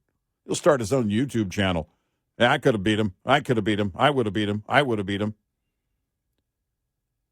And so the left propped him up. Nothing is wrong. Nothing is wrong. Joe Scarborough, F you if you can't handle the truth. And they were trying to tell you, you should ignore what your eyes are telling you. The same people that were trying to tell you that inflation is good, or at the beginning, transitory, that the economy is great. The few liberals are still saying that. Oh, the economy is great when things are unaffordable for people. These are the people that are trying to convince you that something is what it isn't when you know the truth. And then you had also in the New York Times, Eli Klein's guest essay about picking Waltz and not Josh Shapiro. Mr. Shapiro is a thoroughly mainstream liberal Zionist whose views on the Middle East were virtually no different from those of his vice presidential rivals. So the effort to single him out, Mr. Shapiro was the only vice presidential contender to be targeted by an open and organized campaign against his selection that had to be motivated by something else.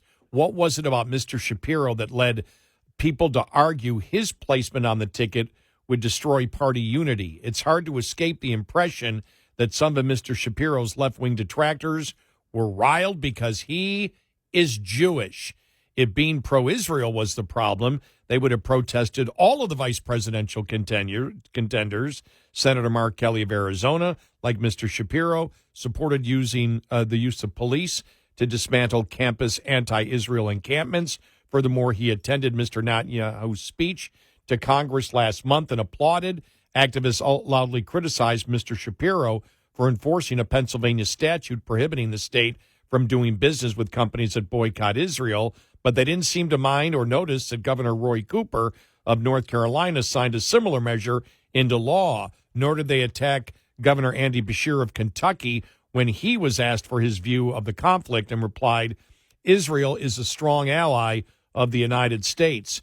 And when you have disagreements with the strong ally, I think you have to have them privately. I don't think you can litigate foreign policy through the press. Guest Estee is saying he wasn't picked because he's a Jew.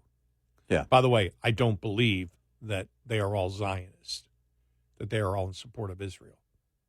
No, Otherwise, they would be screaming at the administration's policy of enabling Iran to have the money that they have. You can't have it both ways. As you said, there are no two ways to this one. Exactly. There is no middle ground. There are two sides, the radicals and everybody else. And I think you're right on that. Because if you truly support Israel and believe in the defense of Israel, now is the time to be vocal. And they're not. Now you shout from the highest mountain, and they don't. They just simply don't. And sorry, you know it when you see it. Well, and you know it when you don't see it. What I find interesting is Maureen Dowd says that there's infighting everywhere in the Democratic Party. They're trying to be unified, but they're not. There are people that are furious about Harris got put up there, and you can see the pro-terrorists aren't convinced at all because, as we said last week, people are like, how could this happen with her? Because they are totally about identity.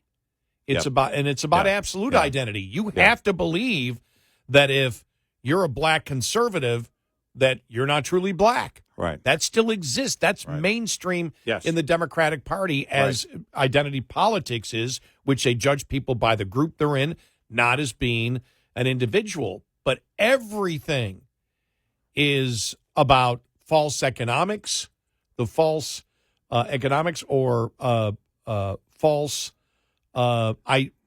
ideas. Yeah. Everything is. Right. And forced identity and forced, what is it? What's the word I'm trying to use? Not identity. Oh, I used it before. I'll figure it out here. Imagery. Everything is about false imagery. Right. Everything.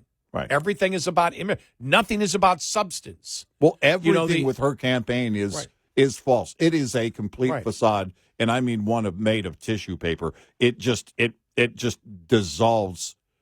It falls with the wind, the slightest breeze, and this is the problem that they had all along.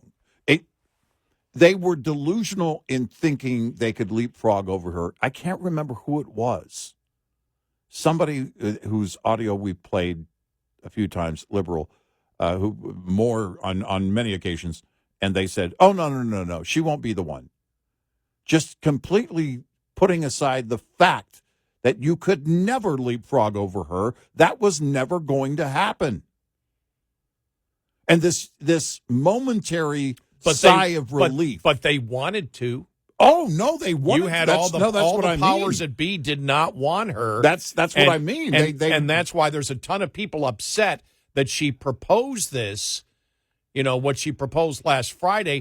Think about this. Going into the convention, you do something, from the Vibe campaign. If you have a Vibe campaign where it's all about the vibe, you throw out the biggest pile of fluff that everybody would agree with on Friday to lead everybody into the propaganda that everything is wonderful and we're going to make it more wonderful. Right. And here she went into it everybody going, what the hell is she talking about? Have they now realized taking a hit on leapfrogging over her would have been better? I always thought they might. I knew they would try. I knew they would try because they didn't believe she was the best candidate. They probably wanted somebody. And now because really, remember that first week, all the endorsements had to come together. So you couldn't speak ill of her. Oh, she's not a czar. She's not this. And, and then now it's like, oh, crap. We should have just leapfrogged and got somebody else. I did get by the time the weekend ended, there's an oh crap inside the Democratic Party. Yeah. It seems like it for sure. And I'll tell you what they're going to do this week to try to stop that. Coming up, 866-90 Red Eye. Lines open for your calls. 866-90 Red Eye on Red Eye Radio.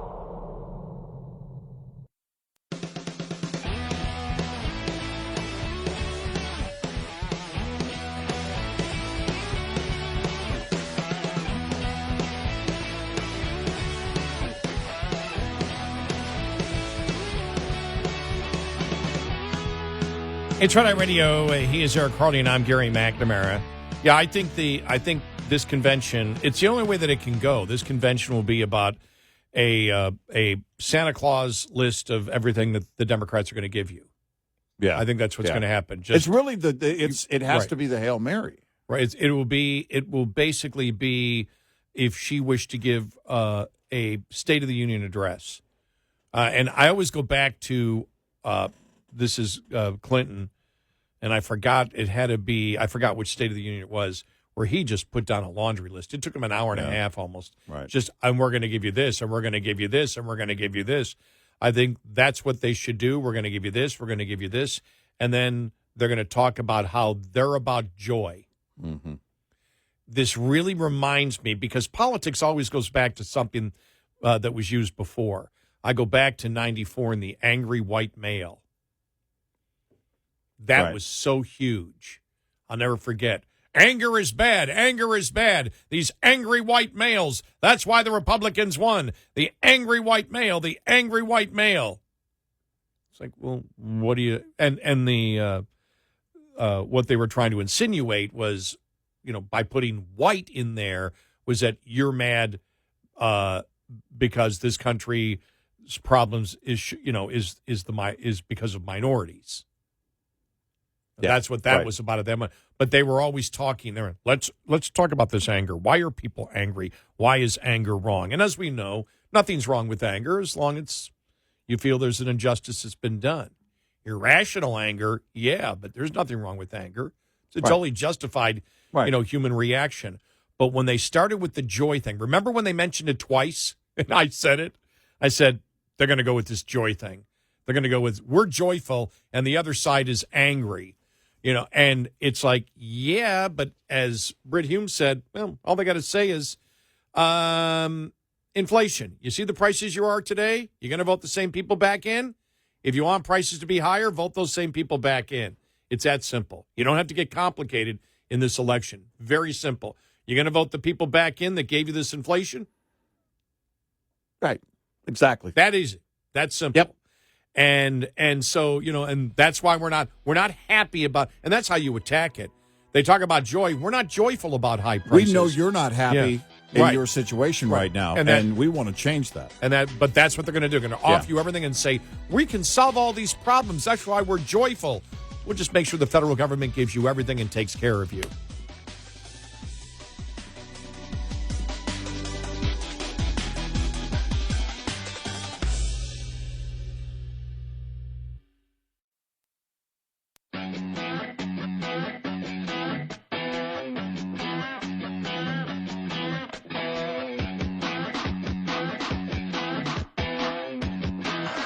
You're listening to Red Eye Radio from the Uniden America Studios. And he is Eric Harley, and I'm Gary McNamara. Good morning. Welcome.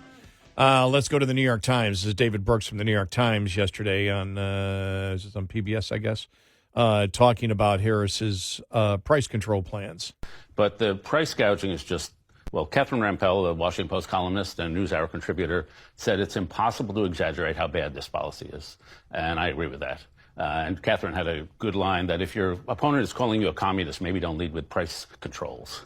And so price controls just create shortages that create black markets. We've seen it happen in Venezuela. We've seen it happen in the Soviet Union. Price controls just don't work. What's worse about that, first, it's trying to address a problem that does not exist. Grocery prices, inflation has been less than 1% for the past year. It's over. We had a surge, but it's over. The problem does not exist. But the real core problem is it expresses a level of economic illiteracy, which is kind of surprising in a responsible Democratic candidate. Oh, my God. Yeah. Oh, my God. That's just... Now, that's what you call telling a lie while telling the truth. Or as we call it, blended conversation.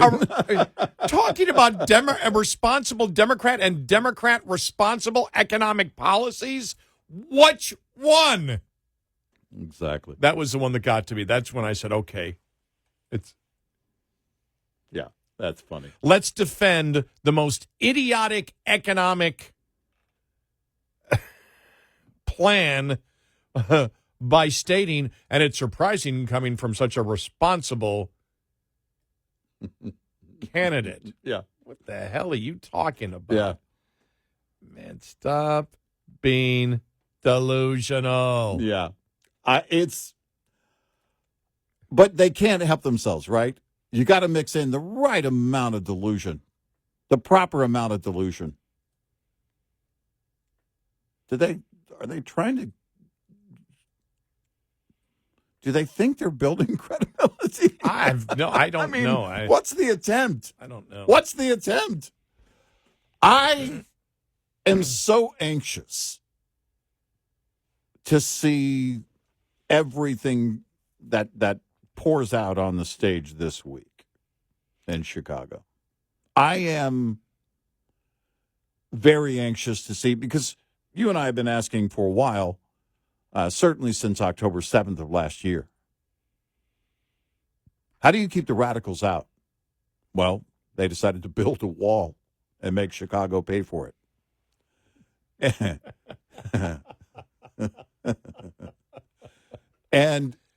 But this is the problem is you're not going to keep the radical thought out of there. So the radicals aren't going to be kept out. At some point, I mean, yeah, a protester, they'll find their way in, whatever. But the radicals are there. It's part of the party. Well, you had one. Let me just play. Here's the one last night that snuck up for the opening party. Here we go. Y'all can do better than that. Mike, the money! 150,000 people are dead! You are funding a genocide! The Harris-Biden administration keeps funding money to She runs up on stage, open mic, and starts screaming, "Free Palestine!" Then the cops, come up and slowly remove her, but expect that to happen. But when it comes to the choreographed portion of it, it's going to be offer everything. And when you offer everything, smile when you do it and say, see, there's ways to solve this problem. We can do it in a joyful way. We're about bringing joy in, and all these plans that we have, even if they're BS, doesn't matter. Just do what Clinton did. Promote everything that you're going to give you. And we're the joyous people, and we're joyful because we care about you. We're not like that other mean party and that other mean candidate that's so angry. Yeah. And that's about, now it's what I would suggest they do because they don't have anything else. Right. I would basically tell them you need to just throw out everything possible and then say that you're all about joy and the other guy is mean, and see where it gets you, because they can't win on substance. They can only win on false imagery. Right. And so you go heavy on false imagery because there's nowhere else for you to go except that. Right. Now, I don't approve of it. I'm just stating what I think they're going to do. And if I was a political consultant, would say, well, what do you think we should do? Lie? Lie bigger? Right. Promise everything to promise everything that you can never deliver? Give a sense of false imagery that you're all joyful and united together when we know it's completely not the truth? Scream that you're for democracy when this is the most, as far as I'm concerned, most authoritarian party that has existed in years. I don't know of another time when you had such authoritarianism and such lawfare, which is part of the culture of a major political party. Yeah. I don't know when you've had, except maybe the Democrat Party in the past, the hatred that you have, the hate that exists there, the racism that exists in the identity politics, the lunacy of the policies that they have endorsed. But they're simply going to say, we're not looking to the past. We're looking to the future where we're going to give you everything and we're going to be joyful about it. Now, they can't. Inflation will stop them. But as Greg Gutfeld said earlier, they're just going to tell you half the story. They're never going to tell you the full story. Why? Because Democrats believe that the people that vote for them are idiots. And if they just sugarcoat something that's completely false, that you're an idiot and you'll buy it. Yep. It really is. I mean, it's the equivalent of school lunches are tasty. and then just watch it all thrown in the garbage. It cannot. There was no way it was going to sustain.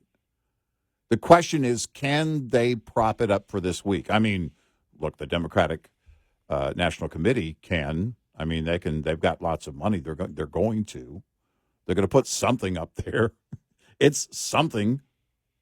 Oh, and I forgot the hatred of Jews, which it's risen to a level in this party that hasn't existed in my lifetime, at least. This hatred. I've never seen it, and it's this Jewish hatred boggles the mind. Well, it is again. We pointed out the dangers of all of it, but it is imperative that we know who these individuals are. That I don't like the fact that that's where their hearts are, but it's better that we know who thinks this way, who feels this way. And you see it.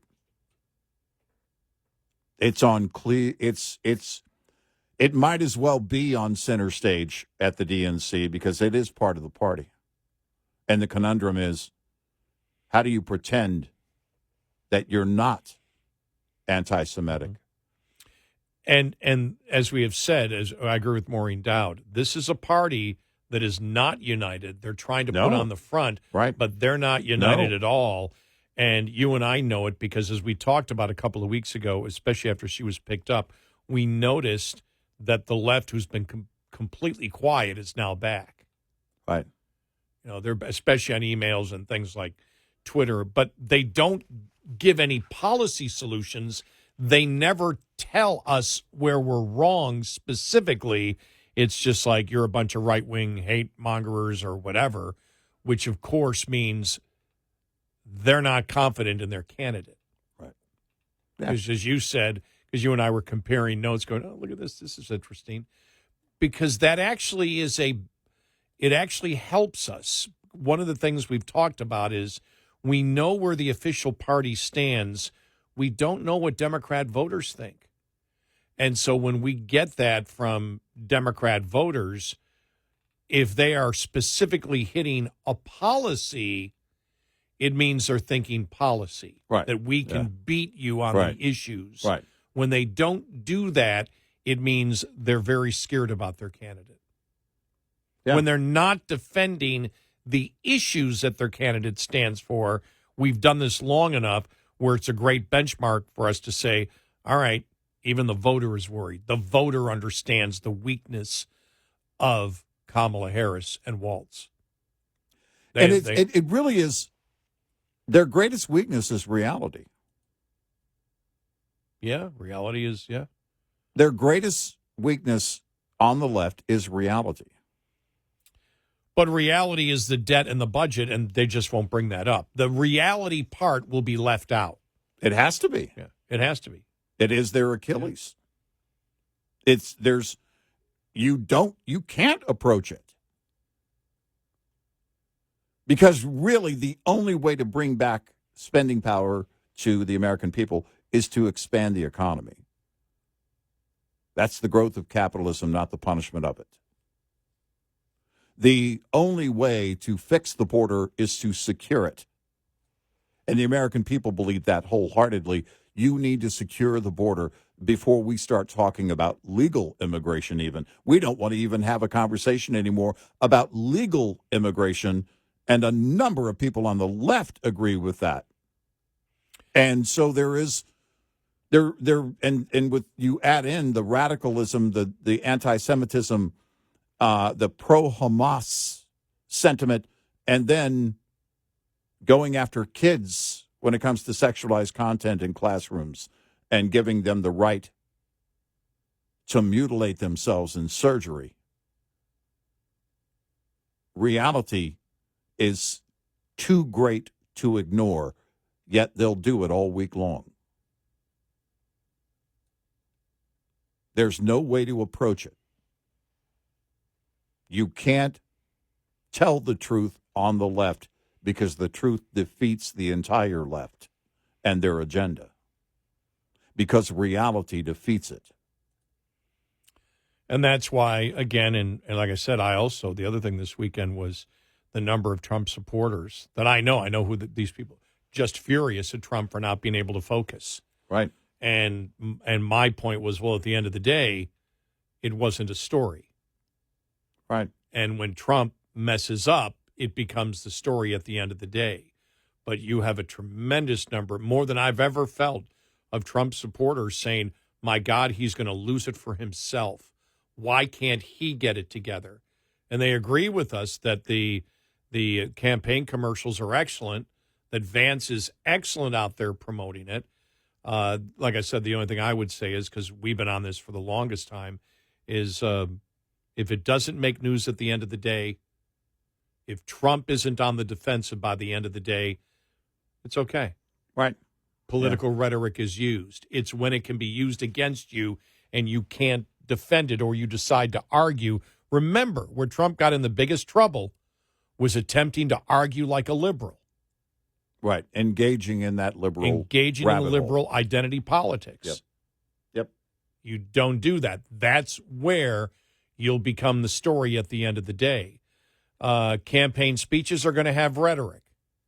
Campaign speeches are going to have attacks. She called him a coward yesterday. Mm-hmm. What she said was, he's a bully, bullies people, he likes to do, and bullies are cowards. So she called him a coward. Right. He'll respond somehow to that. It's how you respond to it. But if you respond to an attack, like when they talked about the names last week, I said they called us weird. Yep. So personal attacks are a part of it. It's at the end of the day in any political campaign, who's on the defensive. And since she picked him, it's a full 2 weeks now. Every day has been a Republican victory in the campaign. 866-90 Red Eye. Get in touch with Red Eye Radio, toll free at 866-90 Red Eye.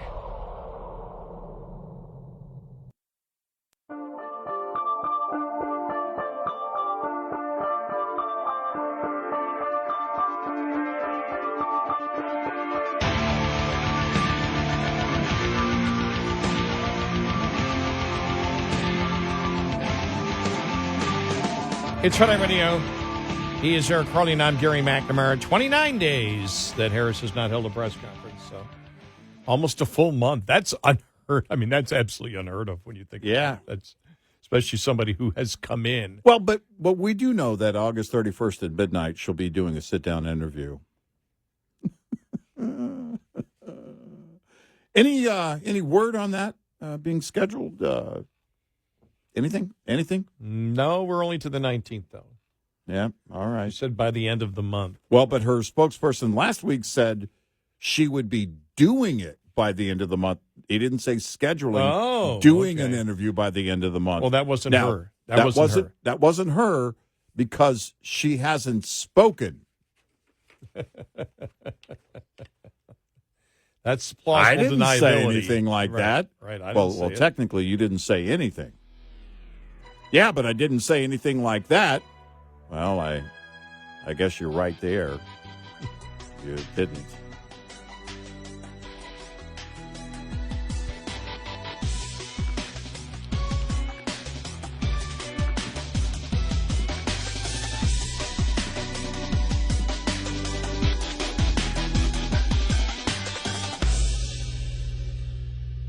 This is Red Eye Radio on Westwood One.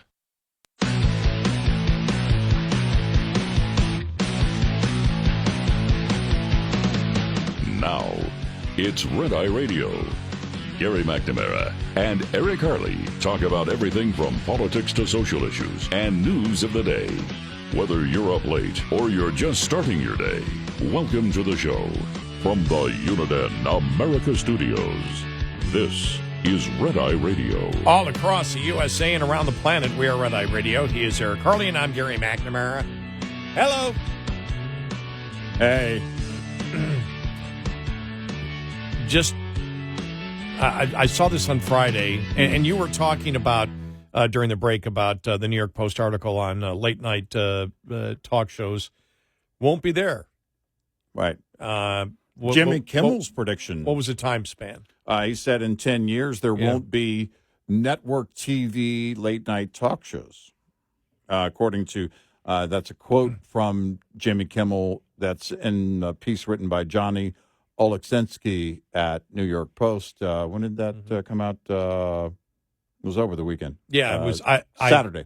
I'd seen it, and it's interesting. Again, young people aren't watching TV. Right. What is it? The median age is like 50. Yeah, the viewers, that are watching are these, according to Oleksensky, late night is now squarely aimed at 50 and up. I don't know if these are the demographics in the ratings, but he's making the point it's aimed at 50 and up MSNBC viewers who don't mind skipping the 11th hour with Stephanie Rule and are content with Jimmy Fallon's struggle to make eye contact. That's pretty funny too. It lines up, and it's funny that you and I actually talked about this one day last week, Thursday or Friday morning.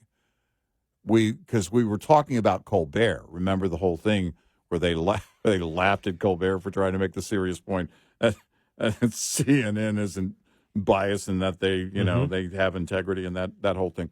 But the breakdown of it is very different. Colbert, and he makes the point in this piece here at the New York Post that Colbert's going to be broadcasting from the DNC, the Democratic National Convention, this week. Well, they've all become political shows. Yeah. It's not a Carson or a Letterman from Right. 20 years ago. Or, Right, yeah. Or Jay Carson, Jay Leno from 20 years ago, or a Carson when I was growing up. And I thought about it. We were all in college. We all caught the monologue. Everybody in college caught Carson's monologue. Right. You were paying. Now, you may not stay up to watch the guest, but you caught the monologue and maybe the first guest. Mm-hmm. Remember, when he first came out, it was an hour and a half. Right. Then it went down to an hour. But you were still into it. The people that were on, even if they were older, were hilarious. Yeah. I'm watching a lot of it on Johnny Carson's YouTube channel. Oh, right I know. now. Isn't it great? I mean, it's great. I remember as a kid, it was really my first introduction to humor. And I would stay up late because if I was quiet, my dad would stay up back when it was 90 minutes. My dad would stay up and watch it in the living room. And so I could either hear it, and sometimes depending on, where my bedroom was in the house, I could actually even peek around the corner and watch stand-up comedians that Carson brought on. Mm-hmm. And that, that was my introduction really to stand-up. And if it was huge. If you watched him, he hit, Carson hit both sides. You couldn't tell what he was. You knew he was in it for the joke. Yes. Not to make the political point. Right. So there were no politics. But the first problem is once they all went to the left, you just cut out half your audience. That's it. You've just become, and you're expected by the side that you side with. You're expected then at that point to be a voice for them, and then you take that on yourself. And this is what Kimmel has done. This is what Colbert has done.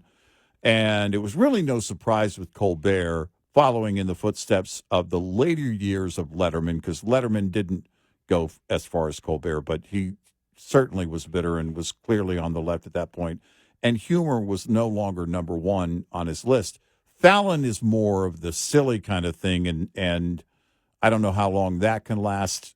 He does get a little bit political, but he doesn't go on rants like Kimmel does, and Colbert. And Colbert, is more of the he wants you to believe he's the cerebral activist.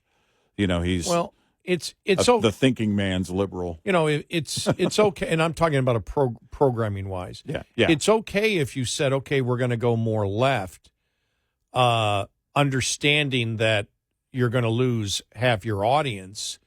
If you believe that the time spent watching is going to increase, and you also know you're in a fractured you're in such a medium that was fractured so much over the last 30 years that you need to get that utmost loyal audience. Right. But the difference between like a Kimmel and even, Gutfeld, who's done well, very well, is because they have a panel discussion actually on politics. They're not just throwing out, and they'll disagree. Yeah. They'll disagree. I mean, the majority may be Republican, populist, conservative, but they'll have discussions, going back and forth. What you see on a Kimmel, whatever, is just snarky jokes without any type of discussion on policy at all. Right. And if it's on policy, it's superficial. It's like, well, you missed this and you missed that and you missed this. It becomes pure propaganda. But when we were talking about that, I went to the New York Post to find the story, and I didn't get past that story because I found this one, which made me go, oh, geez, because I heard this on Friday, actually on the radio. And it was like Hamas slams the ceasefire progress as illusions despite Biden's optimism. So I see this story. This came out yesterday at the New York Post. And so I wondered, I said, oh, is Hamas part of the talks? Because they weren't last week. So because last week when I saw, the State Department is talking about progress is being made, even though Hamas isn't there. Right. Well, this story talks about Hamas not even there. And the State Department representative, oh, yeah, we're very optimistic, very optimistic. Hopefully Hamas will come back to the table. Well, for God's sakes, that's like doing contract negotiations with the football player and the football player's agent isn't there. Yeah, exactly. Doesn't mean anything. And it's like, oh, yeah, we're moving forward with Israel. That's only one side. And the way stories like that are written or reported, I'm like, well, you're playing as if we're stupid. If the one side has said, we don't like the negotiating points you've come up with already, we're out, we're gone, and you keep building upon what they've already said is gone, it is the, I don't know how to put this without getting dirty, but it's circular. That's all I'll say. Yeah. It's a circle. Right. And we'll leave it at that. You're not getting anywhere, but it's a way, but what I heard was United States propaganda from the Biden administration. Yeah, and don't be a jerk, by the way.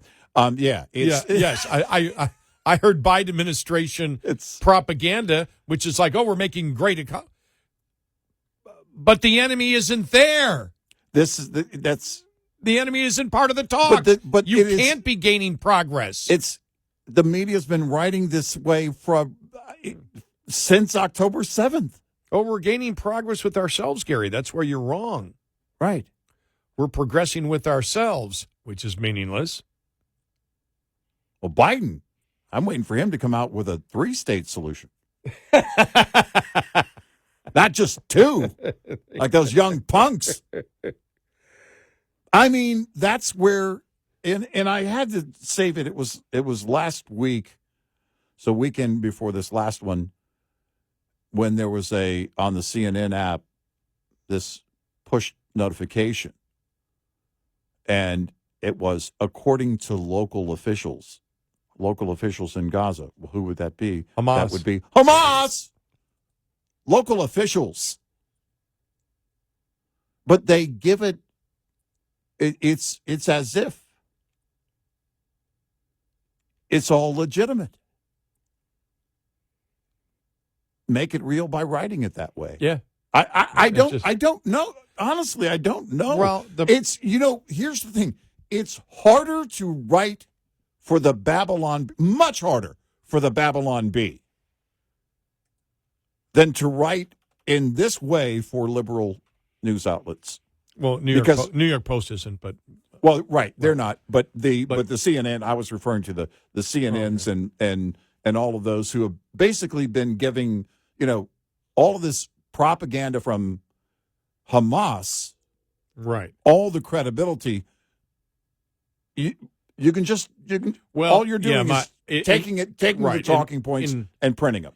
in this case, I was referring to the State Department propaganda. Yes. That there's progress being made and having a representative out there. Oh, yeah, Right, we're making progress here. Right. And then at the end of the story, you hear the reporter say, as I heard on radio the other day, Hamas is not part of the negotiations because they object to what they've already objected to the proposals that they're not at the table that have been put forward, so they're not at the table. I'm like, well, for God's sakes, and that's where the story. By the way, when you're covering what the State Department is saying there, that's where you start the story.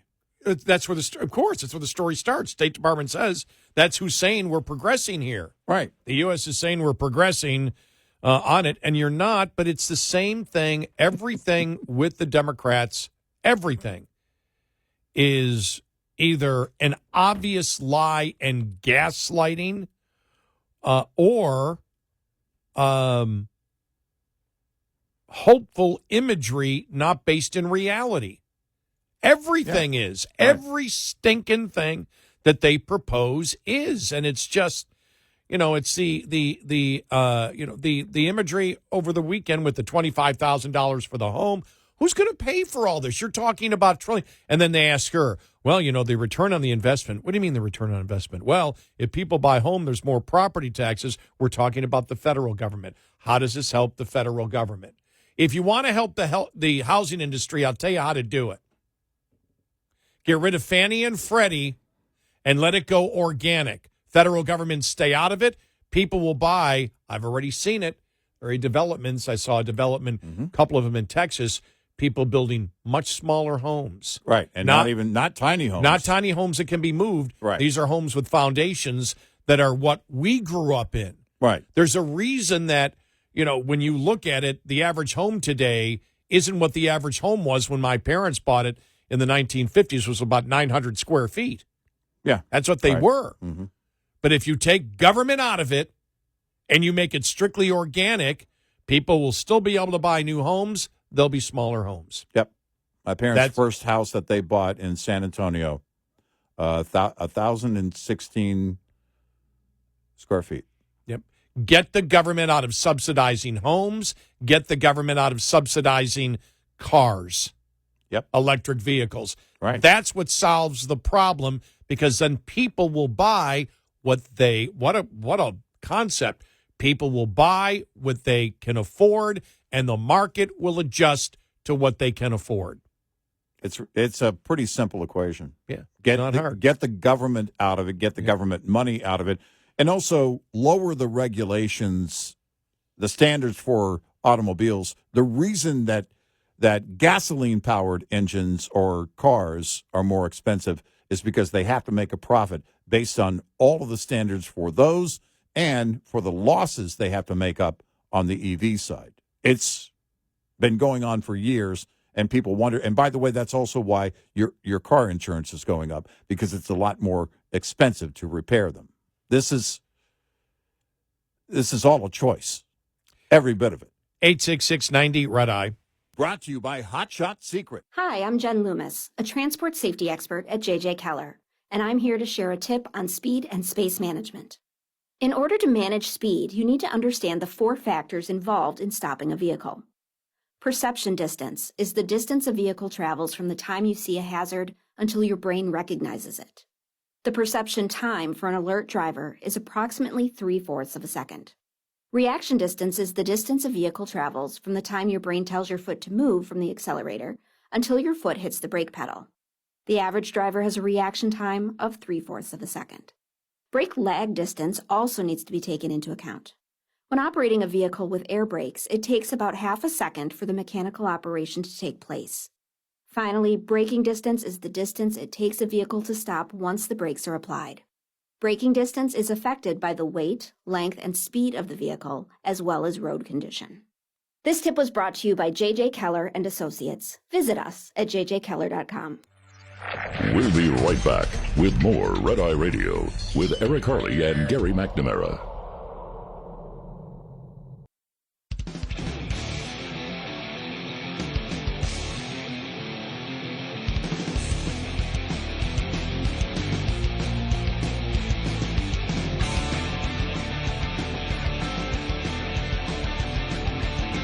Tonight Radio, he's Eric Harley, and I'm Gary McNamara. You know, I get asked all the time, you know, can Trump win? And it's like, well, of course he can. Can Trump lose? Of course he can. Oh, yeah. Where's the American public right now? I don't know. And I say that because I was around for 94. Nobody saw the Republicans coming in 94. Right. I think Zogby in New York polling gave I can't think of his name now. The last Republican governor of New York, Pataki. They were the ones that saw Pataki doing, you know, well. But other than that, nobody saw the Republicans dominating in that election as they did. And that was really the angry white male election, because that's what they were saying after 94. Well, angry white males, that's what did angry white males. Which then was supposed to be racism. That's why the white was put into there. Right. That racism is what won it, when actually it was, you know, the contract with America. Yeah. From Newt Gingrich, all that. It was like, you know, here's what we're laying out. But you still didn't have liberalism or liberal economics, especially hitting up against reality like we do now. You didn't have that kind of inflation. So can Trump, can the Democrats promise and promise and promise and promise and talk joy, and he's mean, and we're going to give you all this stuff, and can they win if they effectively promote it? Yeah. Well, also the polls that show, and again, I don't know how deep these polls, I don't know how driving the sentiment is in terms of making people vote a certain way, but the polls that show that people trust Republicans more with the economy. And if that is the case and still holds November 5th, and it is a main driver.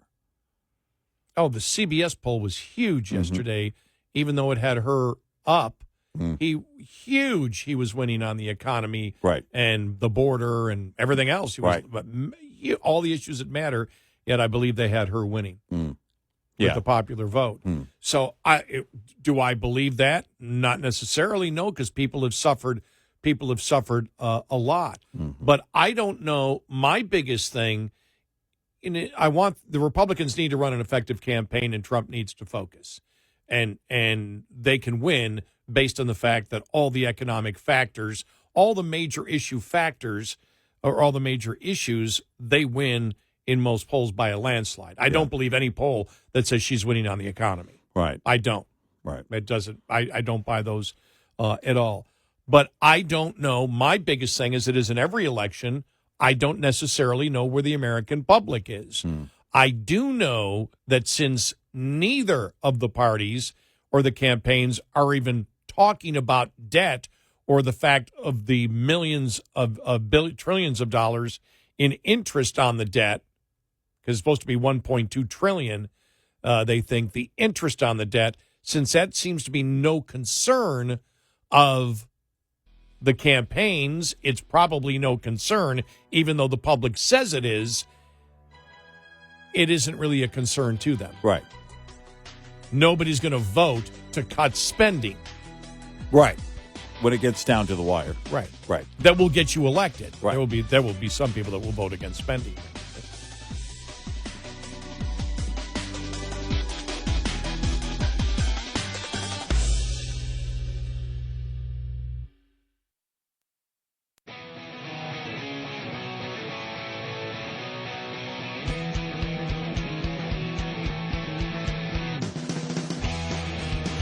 You're a threat to democracy if you don't download our app, Red Eye Radio.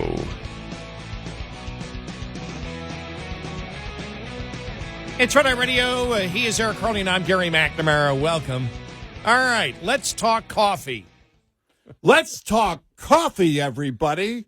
Well, this coffee story can give you an indication of why price gouging or increasing prices doesn't make you more of a profit. Wall Street Journal article, huge story on Starbucks. Yeah, with Brian Nichol, now the new CEO Yep. Coming over from being hired over from Chipotle. Yep. And talking about the world's biggest coffee chain, many challenges. The coffee, expensive. Cafes now jammed. Yeah. The app may tell you it's a 7-minute wait for your order. It stretches into 15 to 20. And they just talk about the prices and that Starbucks, I think, Starbucks lost 6% in the last quarter revenue. The reason? Prices, wait times. Yeah. Prices, and I guarantee number one is price. And the Wall Street Journal talks to a number of, Starbucks customers who said it's a luxury now. Price is I think is always going to lead that decision. But there was an interesting article that came out, and actually Schultz had been involved in, because he's still kind of involved in, I guess, blessing the next move of the company, even though Nickel would be their third CEO in two and a half years or so. They talked about how to basically change the speed at which your coffee is made and prepared there at Starbucks. And they have to change that structure. It's not like the McDonald's brothers, back in the day that, boom, boom, boom. They, had a assembly line kind of thing. It's based on how it's ordered, when it's ordered, if you use the app, and what you ordered and all of that in order to. And it's a very interesting metric. What they got down to is the seconds. And they said if you add it up with all the locations, all the orders at all the locations, it comes down to a hell of a lot of time that they could save, which means processing more orders, which means higher sales. There's so much more that's going on right now that I don't think anything right now at Starbucks, just as a layman, that comes into play before price.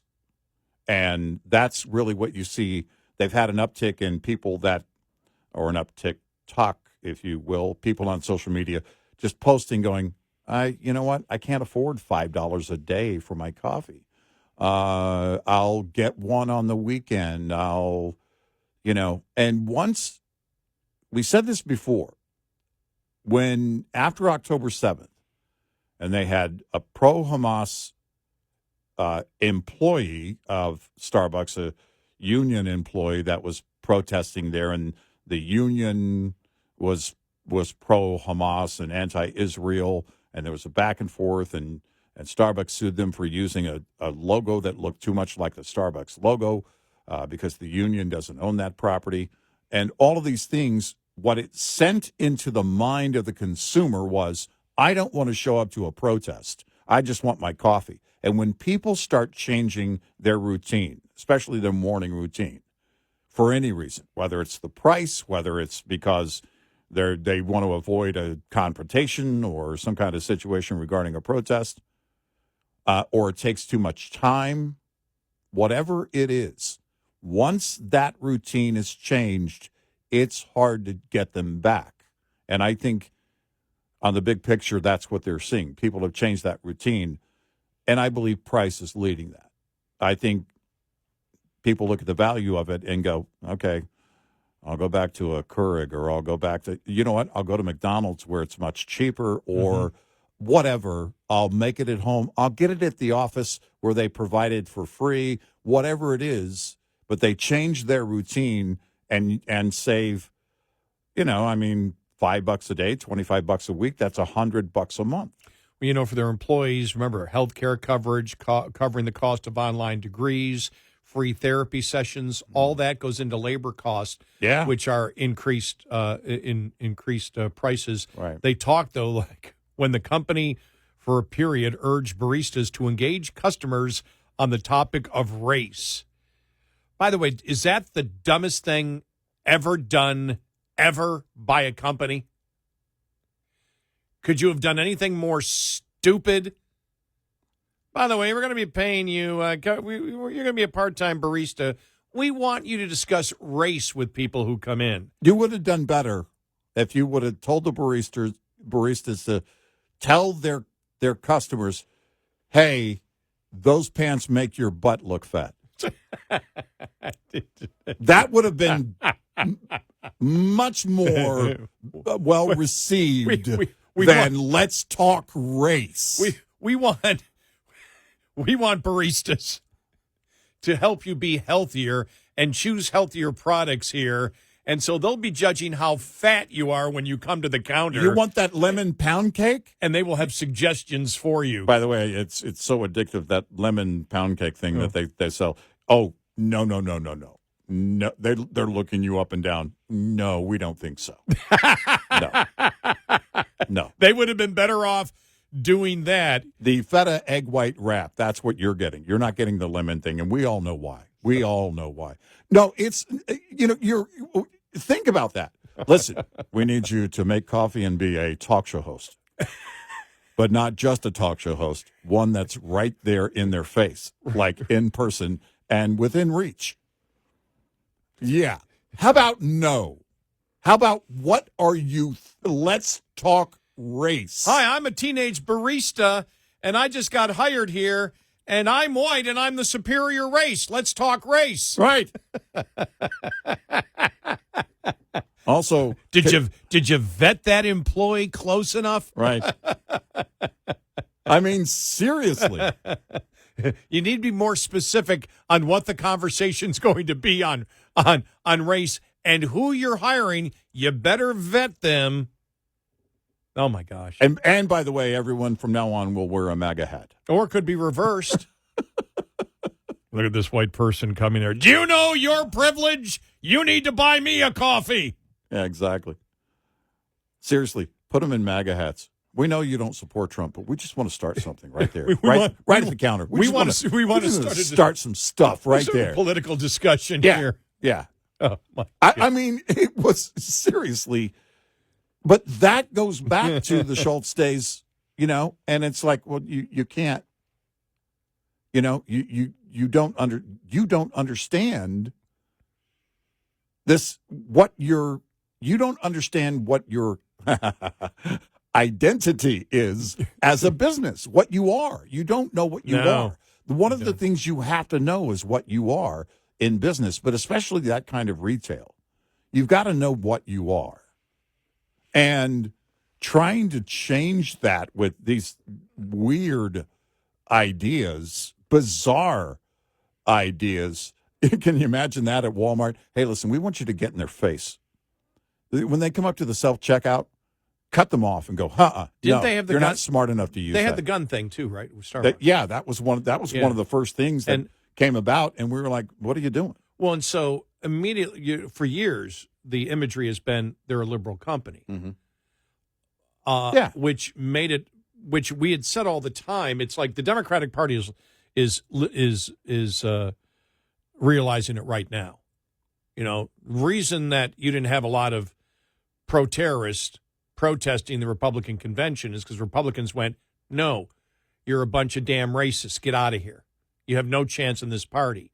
The reason that the pro-Hamas Jew-hating racists are there at the DNC in Chicago is they believe they have a chance of, they believe they're already mainstream.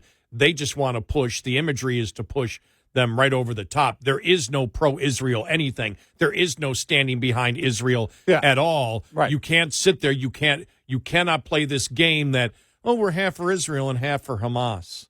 Yeah. You got to be fully embracing Hamas. It's one side or the other. Or you're out. And Starbucks, for example, became known as a liberal company.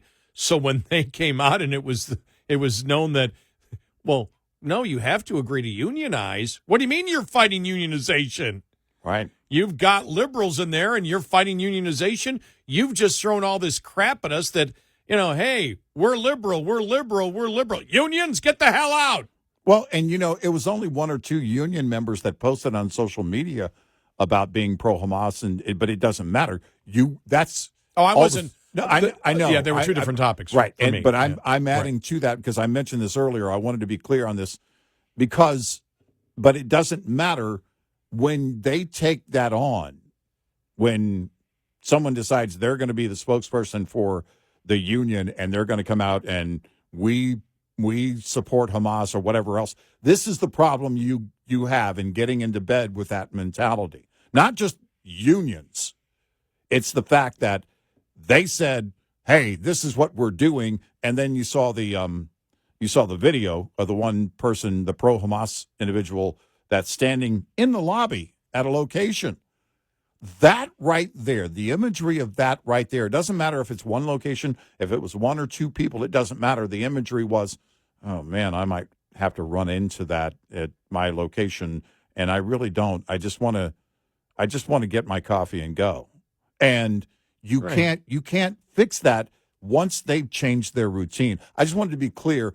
I didn't want to, because the way I phrased it earlier, I didn't want it to be as if everybody in that, they may be, but I didn't want to make it come off as if everybody in the Starbucks union was pro-Hamas, because I don't know that to be the case.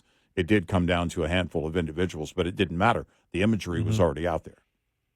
Well, the imagery that I saw, and this goes back about it, whenever they were doing the protest, because it really started in Buffalo. Right. Yeah. And the thing is, to form the union. The union. It's really tough because Starbucks is not as popular in Buffalo as it is in other places because of Tim Hortons. Oh, yeah. Dunkin' Donuts has some presence, but it's really Tim Hortons. Where my dad lives, there's like 3 Tim Hortons within a mile and a half. Wow. 3. Wow. And, there's a Starbucks in there, and I think they do all right, but I went by one time when they were picketing. Yeah. Yeah. It was quiet quitting picketing. They're sitting at the table outside. They got their placards, but they're sort of like to the side. They're sort of holding them up, but they're sitting there drinking coffee. They're not walking back and forth. There's no line. There's no picket line. Right. And it's a busy street. Anybody who knows where I'm from, Transit Road, right there. People are flying down Transit Road, and you should be out there at the street, right? Right. They're like at this table, and it's just like that. And I stood there for about 15 minutes going, is it just a break? I mean, or aren't they going to actually do a picket line? Or Right.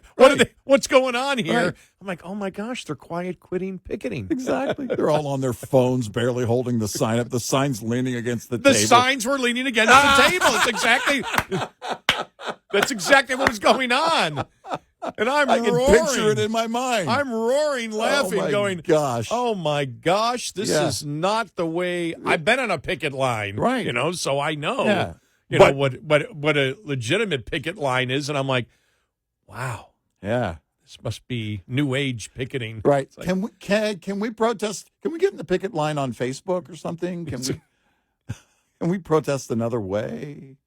Can we work from home at Starbucks? One other thing that they talked about very quickly is the fact that people don't want to come in and sit down anymore.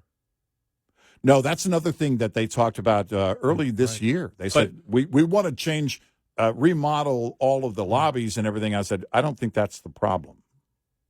I don't think the remodeling it on the inside. It's that people don't feel welcome in there for whatever reason, but I don't think it's the color of the chairs. 866-90 Red Eye. Coming up, more with Gary McNamara and Eric Harley. It's Red Eye Radio.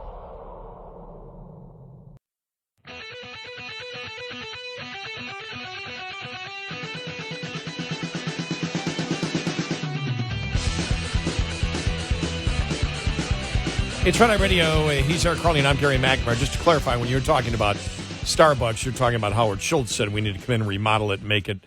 They're talking about, the remodeling that's gone on at Starbucks, which is less couches, less places for you to sit, more kiosks, more counters, but it's the expense. And one of the things that the customer said when we talk about inflation and how it can be related to coffee in the morning that everybody relates to is one of the things that upset him is, they say on the app you're going to have to wait 7 minutes sometimes, or, sometimes you wait 15, but they want a tip before you even get the service. That's another thing. That really is insulting to people. I haven't got served and you want the tip. And they do it at the drive-thru because they hold out the card, the little card reader, and say, it's going to ask you a question. That's what they say. It's going to ask you a question. And I'm always tempted to ask. My wife says, don't. Yeah, what question? What's the question it's going to ask? And it's, do you want to give a tip? Yeah. And that's one thing that people are. So now you paid $5 plus another $1 or $2 to tip.